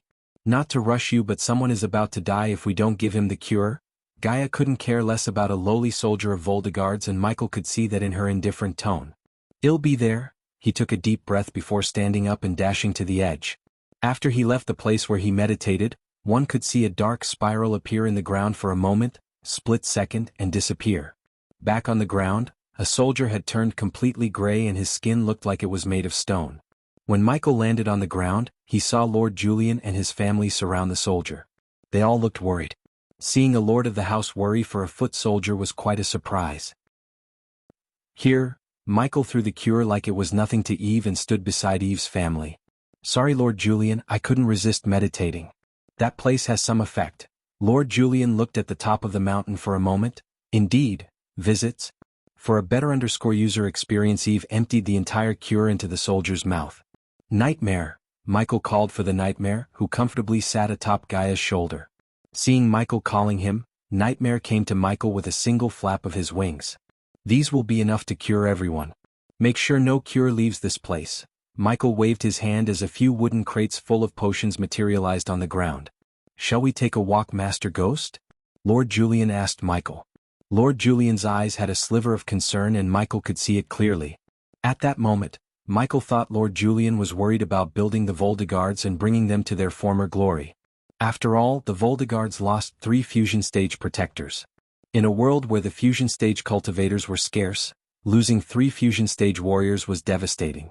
They could easily survive or even be a powerhouse in Elon with the 5 soul refining stage cultivators. Still, in a family with 1 fusion stage protector would be like a wounded animal among a pack of hungry vultures. Sure, Michael wanted to first hear Lord Julian's plans for the family first before giving any ideas to Julian. But as far as Michael's guts told him, Julian seemed a little bit soft.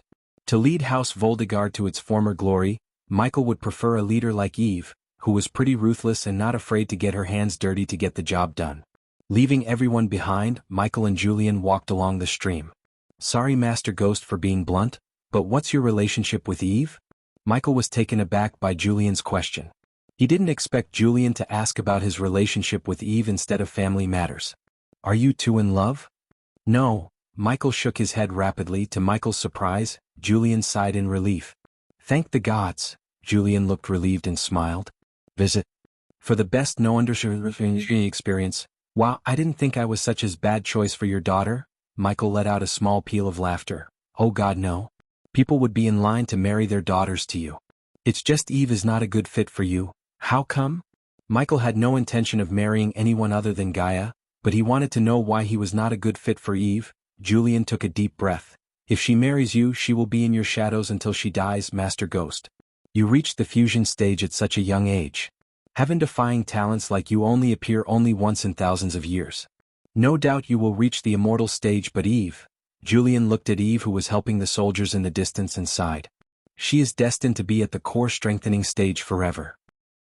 I have done everything to make her strong and protect her from the things people talk about her behind her back. Even in our family, they want me to choose Jennifer's husband as a successor after she marries. Why not Eve's husband? Only if she agrees to get married. She put a tough wall around her, Master Ghost. But she is just a gentle girl behind that wall. Did she ever tell you about Filvander? Michael slowly shook his head. He had never even heard of the name before. He was once Eve's fiancé. Another pleasant surprise hit Michael, hearing Julian. She fell in love with him while studying in Golden Lake Sect.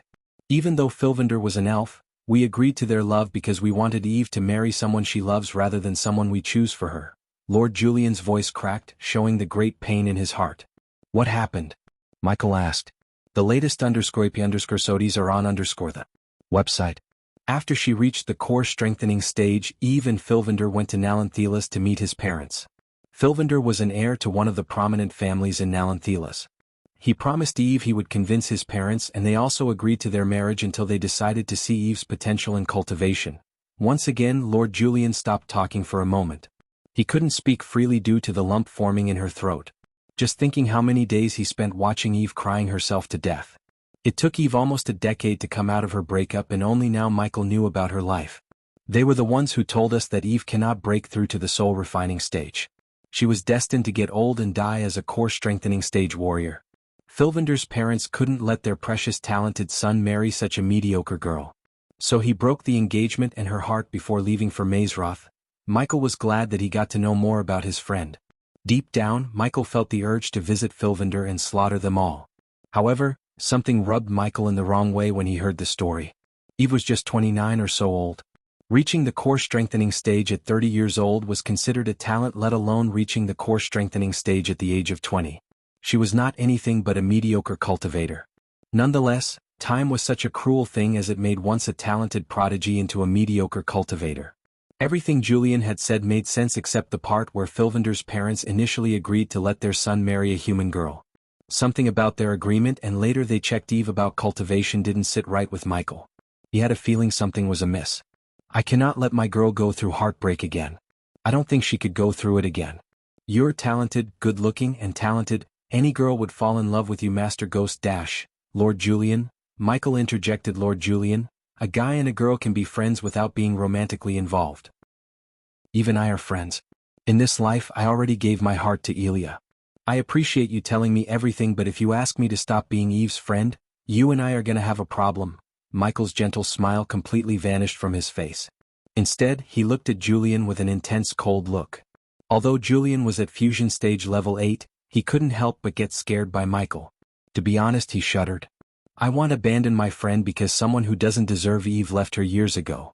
I don't have many friends, Lord Julian, only a few. I take care of each and every one of them. Even if the entire world gives up on Eve, I want. In fact, I will make her break through to the soul refining stage and prove how wrong those elves were, and prove to you that Eve can lead the Voldegards to a golden age. Michael openly challenged Julian. Michael wouldn't openly challenge anyone, but at that moment, he had a fire burning inside him to make Eve stronger than every single one of them. This was the first time Michael wanted to help someone without expecting something in return. The Michael before traveling back in time would be proud of his current self. Lord Julian, who wanted to repay Michael for curing them and ask him to leave Eve, couldn't ask Ghost those things anymore. Julian knew there was no way he could convince Ghost to leave Eve. After hearing what Ghost had just said, Julian felt both happy and scared at the same time. Visit. For the best no_vil_underscored_g experience. Michael and Julian returned to the group after a few minutes. On their way back, Julian uttered no words to Michael. Since 50 to 60 sick people were lying on the ground, Jennifer joined Eve in giving them the cure. It took the two girls almost an hour to finish. We should return to the castle, Eve came to Julian and said. Unlike before, Eve had a smile on her face. After knowing her story, Michael's respect for Eve reached another level. Filvander may have been a married couple of elves and started his own harem, but Eve remained unmarried.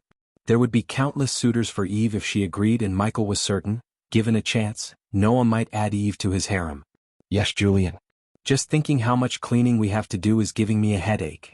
Eve's mother, Ingrid Voldergaard, rubbed her temples. None of them had no idea what Ghost and Julian talked about. As far as they could guess, the two of them spoke of distributing the cure. However, Gaia sensed the tension between Julian and Michael after they returned from their little chat and could tell something had happened. It wasn't the right situation to ask Michael about what had happened. Don't worry, Lady Ingrid. I left my butler in the castle. He might surprise us. Michael surprised them. You have a butler? Eve raised her brows. Not only Eve but everyone who heard Michael was shocked. Typically a king or a queen would have a butler. But except for Eve and Jennifer, the rest didn't know that Michael was the king of Bradford. Michael nodded. Let's go. Michael wanted to leave the mountain so he could brew cures non-stop and store them in his system storage. I'll lead the way. Eve was about to take off when Michael called her. You go first. I'll be with you in a while. Gaia and Nightmare knew why Michael wanted to stay behind. Unlike the rest, the trio possessed more powerful sensing abilities. Nightmare was a dragon who had an innate ability to sense arch-energy flow in a unique way. Gaia was a Naga who possessed heightened senses, and Michael had the environmental scanning map to sense hostile activities nearby. Why? Steve. I'll tell you later. Now go. Michael's voice became stern and serious. It showed Eve something was amiss and serious. Hence, she didn't waste any time lingering around. Visit. For a better user experience, everyone head to the compound. Eve ordered. No one dared to disagree with her order. Thus, everyone took off from the floating mountain before being towards Michael one last time to show their gratitude. After they all disappeared into the horizon, only Eve and her family stayed with Michael. Master Ghost, is something wrong? Julian asked. Although Julian may have wanted to protect Eve from getting heartbreak, he still wouldn't turn his back on Ghost, who helped his family in their most desperate times. Besides, Julian didn't completely come to grasp how he felt about Ghost. A part of him wanted Ghost to be Eve's friend. Another part wanted Ghost to stay as far as possible from Eve so she wouldn't develop any feelings for Ghost. Eve, take your family and leave this place as quickly as possible. Master Ghost, what is happening? Ingrid asked with concern. I am gonna kill someone. Michael amplified his voice with arch-energy, sounding as deafening as a thunderclap. Eve, unless you want your family to become collateral, you should leave the place. Jennifer, mother, let's go. After hearing the seriousness in Eve's voice, she didn't dare to linger any longer. However, she didn't take her father away because Eve wanted Ghost to have a backup. Nightmare, make sure they dash. Michael halted his sentence when he suddenly sensed a blockade appearing around them. What the? Eve creased her brows because no matter how hard she tried, she couldn't take off. It felt like an external force forced them to stay on the ground. I hate people sneaking up on me. So why don't you show yourself, Reaper? Michael said, slowly turning around to face the waterfall. Jennifer, who was the weakest among them, neither sensed nor saw anyone. In her perspective, there was no one around them. But at that time, Julian sensed a powerful being 50 meters away from them. So Julian spread his senses only to see the invisible being was just as strong as him. They told me you'll be a tricky target. Suddenly Jennifer heard a silvery voice. But she couldn't see who just talked. Visit. For the best experience, Lord Julian, I am only getting paid to take him down. But if you try to interject, you and every single one in your precious family will have a target on their back. The voice echoed through the mountain. He said, show yourself. Nightmare growled as he released a stream of hot air from his nostrils. The stream turned into an arrow and shot towards the waterfall. Since Jennifer saw no one before her, she thought the arrow would reach the waterfall. However, the arrow suddenly stopped in its path. Soon, the air distorted to reveal a warrior adorning silver armor under a dark cloak. The wolf head pendant hanging around his neck was a dead giveaway to which organization he belonged, the Grim Reapers. As far as Jennifer could see, there were no symbols or intricate designs on his silver armor. It was just plain armor made of silver. She couldn't see his face because he covered his face with a lion mask. Let me guess, someone put a bounty on my head. I wonder how much this time. Michael remained calm. The Reaper was at the fusion stage level 8. Still, it wasn't enough to scare Michael, especially when Michael had the fear toxin mixed with the strain of molten plague. Why can't you just live without pissing off people? I feel bad to kill such a talented young man, the Reaper sighed. Back off, Reaper. Master Ghost is a guest of House Voldegard. Raising your blade against him will be considered raising your blade against the House Voldegard. Julian stepped forward, threatening the Reaper only to see the Reaper burst into laughter. Lord Julian, you are in no palace to threaten me. Take my advice and back off. You have such a beautiful family. It'd be a pity to lose them. Why don't you make your move and find out? Eve's hammer materialized in her hand. Just like Julian, she stepped forward to fight for Ghost despite her cultivation stage. It's my fight, Eve. Michael patted Eve on the back and walked forward. Lord Julian, take your family and get out of here, Michael said to Julian, but he and Eve seemed reluctant. Get out. Michael's thunderous shout echoed through the area as the Sword Hilt mountain trembled. As a result of his shout, rocks crumbled down from the mountain. The latest _sodies are on the website. The single shout was enough to terrify Jennifer and Ingrid. Even Eve took a step back. Come on. Nightmare quickly grew to his original size and shielded the family under his wings. He pushed them back. After seeing how Michael reacted, Julian couldn't stay here with Ghost. It was his fight and Ghost wanted them to leave the area. Besides, Julian didn't want his family to be collateral damage in a battle between two fusion stage cultivators. As a father and a husband, his first priority was to ensure his family's safety. Eve, go with Nightmare. The Reapers are unpredictable.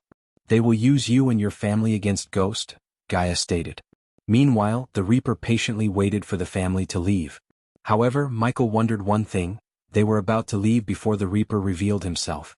They would have already left the mountain if the Reaper hadn't revealed himself. Instead, the Reaper prevented them from leaving, exposing himself and letting them go. System: buy a teleportation scroll and transfer it to Gaia's space ring. Michael quickly entered the system and bought a teleportation scroll. Suppose the Reapers were planning an ambush for the Voldegards, Gaia could teleport them to the Aqua Palace. Gaia sensed a new item in her space ring. Even without Michael explaining, she understood his plans. So she took Eve and her family to leave the mountain. Bring his head to the feast, Ghost. Eve didn't cry or form tears like typical girls. Instead, she had confidence in Ghost's strength despite the cultivation difference between him and the Reaper. So much confidence in her friend. The Reaper slowly clapped for Eve until everyone disappeared into the horizon. Finally, Michael and the Reaper were alone in the floating mountain. Do you happen to know who put the bounty on my head? Jeesh, I am really getting sick of you Reapers. Michael massaged his temples. As he said, the Reapers were really annoying him. If he didn't have so many things to do, he would have made destroying the Grim Reapers a priority. You're a regular target in our guild, Ghost. So you know how my guild works. That's true. I kinda like this place, so let's try not to do too much damage to it, okay? Michael said, cracking his neck. Visit. For the best no_synergy experience, I will try, the Reaper nodded. Then 2 energy swords materialized in his hand. One radiated crimson-red light while the other shone in bright blue. Fancy, said Michael, admiring the 2 energy swords. The battle excitement began to course through his veins. Normally, Michael would avoid battles. This fight, however, he couldn't avoid. Thus, Michael decided to use the Reaper as a dummy to test his limits. The Reaper and Michael dashed at each other.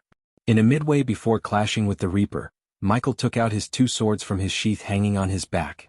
Clang. The energy swords and Michael's metal swords clashed, creating sparks of fire. Both of them didn't go for any spells but fought using their weapons. Still, a clash between 2 fusion stage cultivators wasn't a joke. Each time their swords clashed, the ground beneath them trembled. To Michael's surprise, the Reaper was an exceptional swordsman. Otherwise, the Reaper couldn't have defended Michael's barrage of sword attacks. Michael was one of Elon's most powerful offensive swordsmen, and the Reaper had the best defense. So their clash was something magnificent to witness. This is exhilarating. Michael raised his voice. Their battle produced barrages of lightning cracks, creating flashes of colorful rays. Then, unknowing to Michael, he pushed the Reaper from one end to another. They left a deep trail in the ground and almost split it in half. Boom. Michael pushed the Reaper against the hilt peak and swung his sword to cleave the Reaper's head. But the Reaper was able to evade as Michael's sword hit the mountain, carving a deep V-shaped cut. The entire mountain shivered. To defend himself, the Reaper shot towards the sky. Their speed was equal to a bullet. An ordinary cultivator wouldn't be able to see their bodies, but only the crumbling rocks raining down. "You're good," the Reaper shouted, flying towards the mountain peak. "Did you think it's going to be easy?" Michael suddenly threw his sword upwards and fought with one sword in his bare hand. Boom, boom, boom. Michael defended the energy swords with his swords while throwing punches at the Reaper using the other hand. Every time the Reaper missed a punch, it landed in the mountain. As a result, the mountain trembled. More and more chunks of rocks crumbled down onto the ground. Their battle sounded louder than any thunderclaps. Fortunately, there was no village or city underneath the floating mountain. Otherwise, the huge chunks of rocks crumbling down would have greatly damaged the people. The latest _IP_SODIs are on the website. Arg. The Reaper threw his one energy sword away to fight with one sword. He let out a thunderous battle cry before swinging his sword more violently. He wanted to put Michael onto the defense. Ha! However, the Reaper saw Michael burst into mad laughter. The Reaper could swear he saw a dark silhouette behind Ghost as he fought. But he shoved all his other thoughts to the back of his mind. A single slip of focus could end his life after all. Despite the cultivation difference between them, Michael gained the upper hand. Typically, a fusion stage level 4 cultivator would have a difficult time fighting a level 8. Yet Michael was anything but typical. For levels of difference were nothing to Michael. In fact, he was stronger than the Reaper at the moment because they both hadn't used a spell yet. Iron Gauntlet. But suddenly the Reaper cast a spell. Since the fusion stage cultivators didn't need to utter the spell, Michael was caught off guard by the sudden appearance of a giant gauntlet behind him. The giant gauntlet was at least 10 meters long and 5 meters wide. Even though the gauntlet was created using Celestian energy, it looked like it was made of pure iron. Boom. Lightning Dash. Michael cast the Lightning Dash to turn himself into a lightning bolt and dashed upwards before the iron gauntlet bashed the mountain. When the gauntlet collided with the mountain cracked. As a result, the water flowed into the crack, and the majestic waterfall slowly disappeared. "I like that waterfall," Michael growled. Luckily, they both reached the peak, and the moment Michael reached the peak, he raised his hand. The sword Michael threw into the air before fell directly into his hand. Wing Blast. Before the Reaper could cast another spell, Michael raised his hand, sending a powerful blast of wind to the Reaper. The wind blasted the Reaper onto the mountain peak while Michael still hovered in the wind. Eagle Wings. The Reaper quickly cast another spell, as the ground beneath him emerged to form a shield resembling an eagle's wind around the Reaper. The wall shield protected the Reaper from the wind blast. Still, the wind blast was powerful enough to destroy half of the shield. Wing Blast. Michael sent another powerful blast of wind to destroy the rest of the shield. But when the wind blast obliterated the wall, the Reaper was nowhere to be found. Out of nowhere, the Reaper materialized behind Michael in the air. Michael's neck hair immediately stood up, sensing the danger, yet Michael was a second late to react in time. It was not Michael who was slow, but the Reaper was fast. Fortunately, the Reaper aimed with the intention to pierce Michael's heart, but Michael evaded getting stabbed through the shoulder. Visit. For the best no_vel_read_G experience. Finally, after stabbing Michael, the Reaper stopped moving and so did Michael. Not bad. Michael grabbed the energy sword sticking out of his shoulder and grinned. Instead of showing signs of pain, the Reaper saw a devilish grin when Ghost turned around. The energy sword radiated intense heat and would burn the victim's skin. Anyone who got stabbed with the sword would definitely be in severe pain despite their cultivation stage.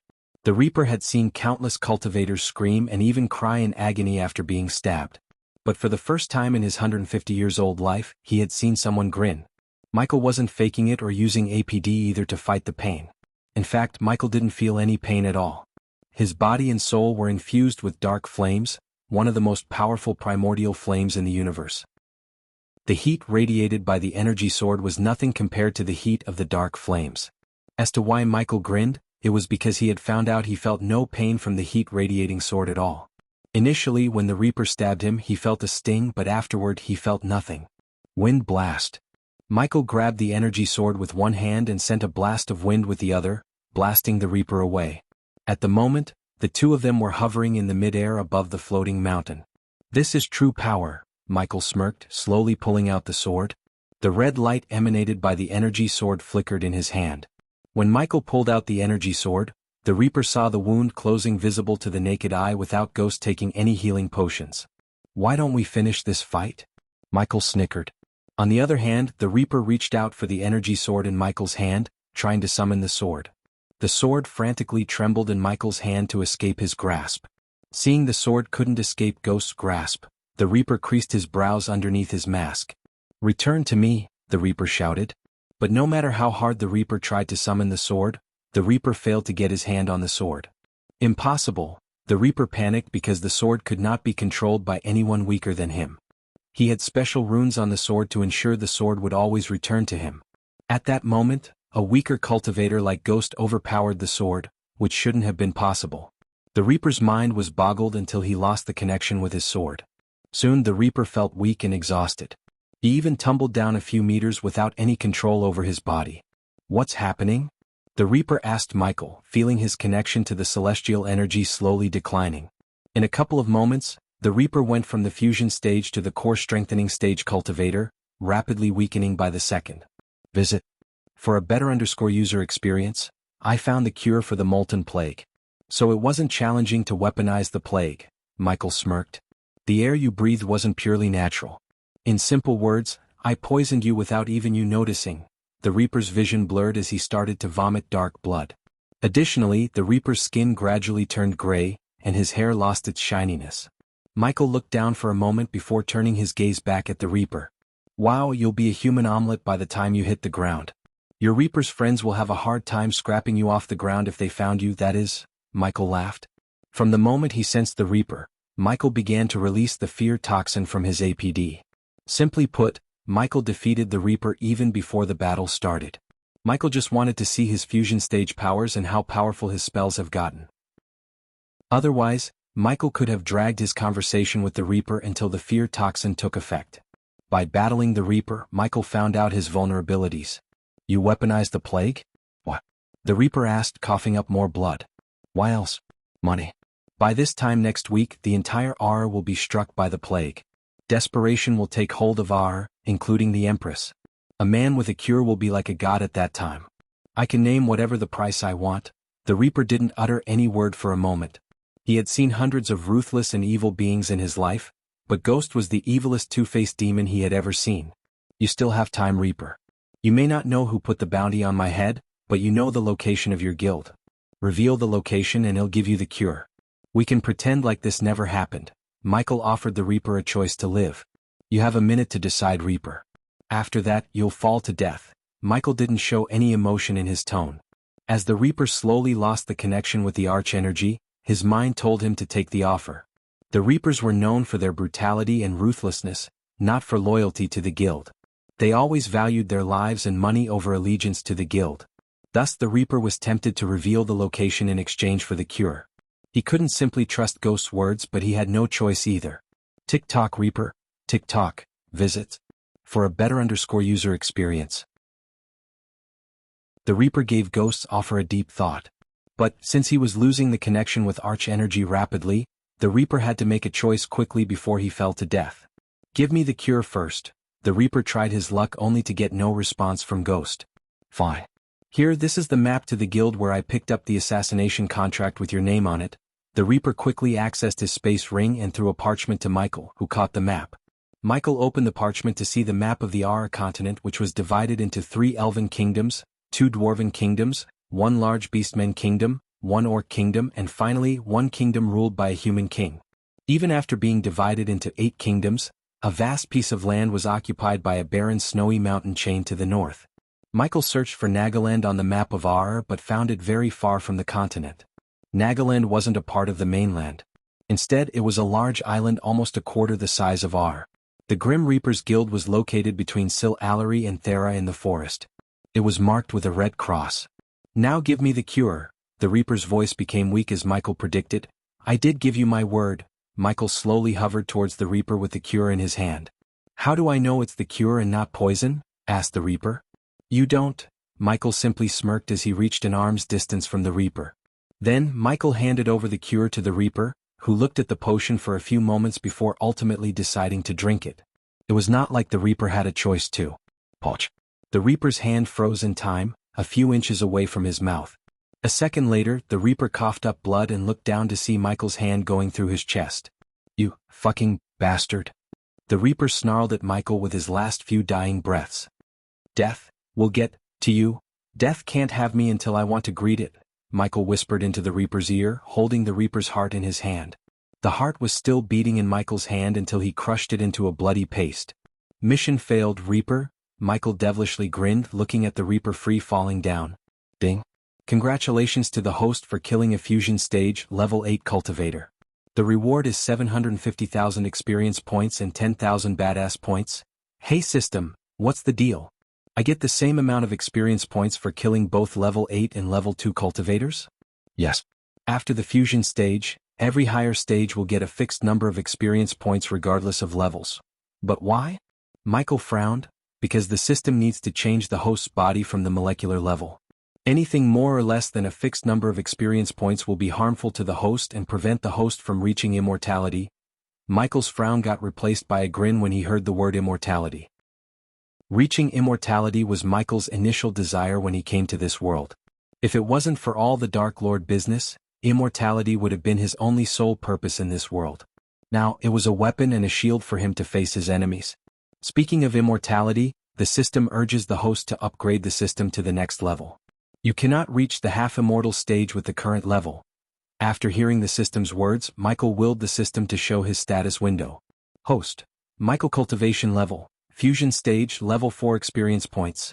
750,000/1000000 badass points. 320,000 skills and spells. Wind Blast LVL 6 visit. For the best no_undersng experience responsive shield LVL 8 environment scanning LVL 6 ignitia, LVL 8 lightning dash, LVL 6 energy devour, LVL 2 soul eater, LVL 1 death range, LVL 3 eyes of darkness, normal. Can sense the cultivation level of others' eyes of darkness, Lucifer. Can sense the cultivation level of others, can see through illusions cloud of darkness, Lucifer. Weak-willed enemies will lose their courage completely and surrender. Death range will be 50% more powerful, and if activated in darkness, the host's cultivation level will be boosted 4 levels up regardless of the stage barrier. Wordless spell caster, Lucifer. In full Lucifer form, the host just has to think of the spell to cast it.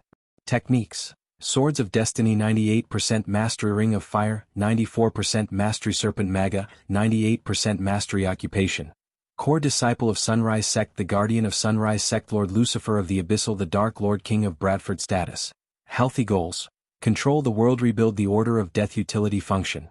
Banker LVL 5, ratio, 1000 gold coins, 40 badass points, runic teleportation X-ray vision, also integrated with Eyes of Darkness. Wealth, 25 million gold special trait, 5-star alchemist. The latest _IP_SODIs are on _ the website.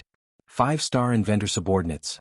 Gaia Warrior, loyalty level 100%, Raylene 5-star chef, loyalty level 99%, Arya, assassin, loyalty level 87%, Heinberg Warrior, loyalty level 48%, Maxine Warrior, loyalty level 98%, Tiberius, Warrior, loyalty level 55%, Sadie, loyalty level 50%, Ricky, loyalty level 98%, Titus, loyalty level 60%, Optimus, loyalty level 60%, The Silent Reaper Crew Pirates, loyalty level 92%, Base of Operation, Sunrise Sect, the Abyssal, the Crypt Kingdom of Bradford Familiars, Nightmare, Forest Dragon, Vidora, Three-Headed Hydra, Elemental Manipulation, Wind 10% Mastery, Fire 10% Mastery, Lightning 15% Mastery, Darkness 25%.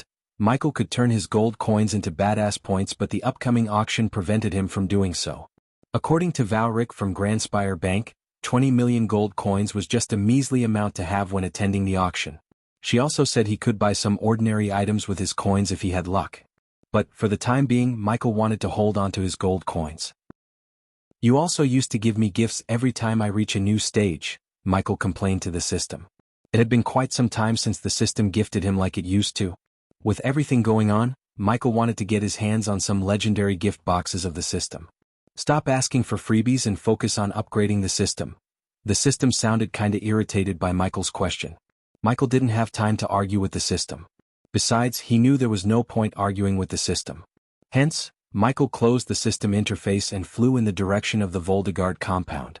While flying, Michael tried to contact Gaia through the earpiece. "Where are you?" Michael sighed in relief when he heard Gaia's voice. "On my way to the Voldegard compound. Is everything alright? Did you have any trouble?" "No," answered Gaia. "Things are pretty normal here. But they are preparing a lavish feast for you. Hope you're hungry. As a matter of fact, I am. All the fighting and killing made me hungry." Michael cracked his neck, producing a cracking sound in his neck. The latest _AP_SODIs are on the website. I'm not surprised.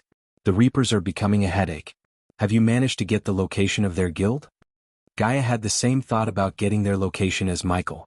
"I did, so let's pay them a visit then, but not as Ghost and Elia." Michael sensed a tinge of evilness and killing intent in her voice. It was apparent she wanted to destroy the Grim Reapers as Dark Lord and the Dark Queen. "Well, talk more when I get there," Michael said before cutting the communication between them.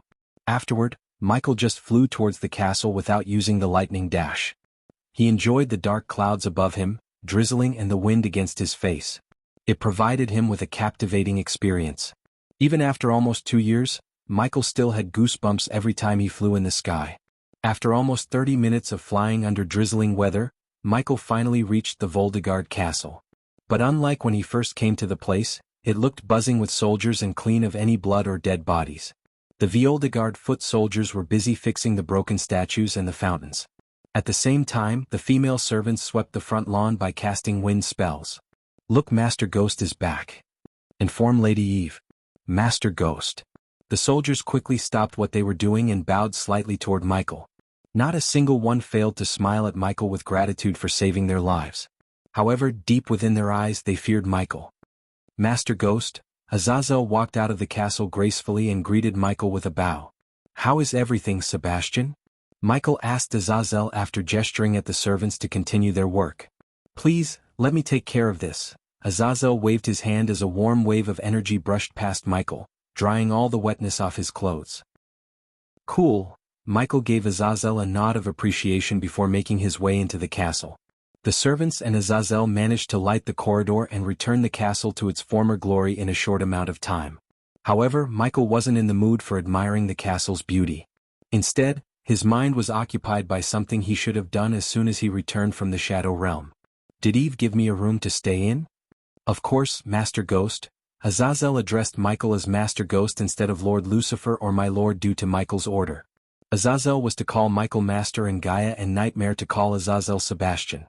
"Follow me." Azazel led the way to Michael's room in the castle. Eve gave Michael the second largest room next to Jennifer's room. Among all the 56 rooms in the castle. "Where are the Voldegards?" Michael asked Azazel while following him behind to his room. "In the throne hall, Master Ghost." "As expected," Michael said.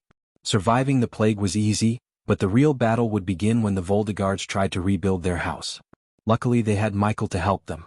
However, Michael preferred Eve to be the House Lord instead of Julian. Not that Michael hated or disliked Julian, but Eve was a better candidate for leading the Voldegards in this dire time. In Michael's view, Julian was a little bit soft. What the Voldegards wanted was a ruthless leader who would be willing to do anything for the betterment of their family. As far as Michael could tell, that person was Eve. Finally, Michael arrived before his room and opened it to see a spacious room big enough to be called a hall. "You're here," Gaia welcomed Michael, sitting on the queen-sized white bed. Nightmare curled into a ball on a comfy sofa facing the fireplace and enjoying the warmth coming from the fireplace. Nightmare was sleeping peacefully, so he wasn't aware of Michael entering the room. That was also the reason why Gaia didn't raise her voice. "Sebastian, go for a walk around the castle and let me know if you see anything or anyone suspicious. If you face any trouble, do not hesitate to teleport back to the dark forest." "As you wish, Master Ghost." Azazel bowed toward Michael and Gaia before leaving the room. Afterward, Michael took out a vial of blood from his system storage and placed it on the table in front of the open window overlooking the city. What's this? Rather, whose blood is this? Guy asked Michael. Sabrina's blood, Michael nonchalantly answered Michael. And why do you have this? Visit.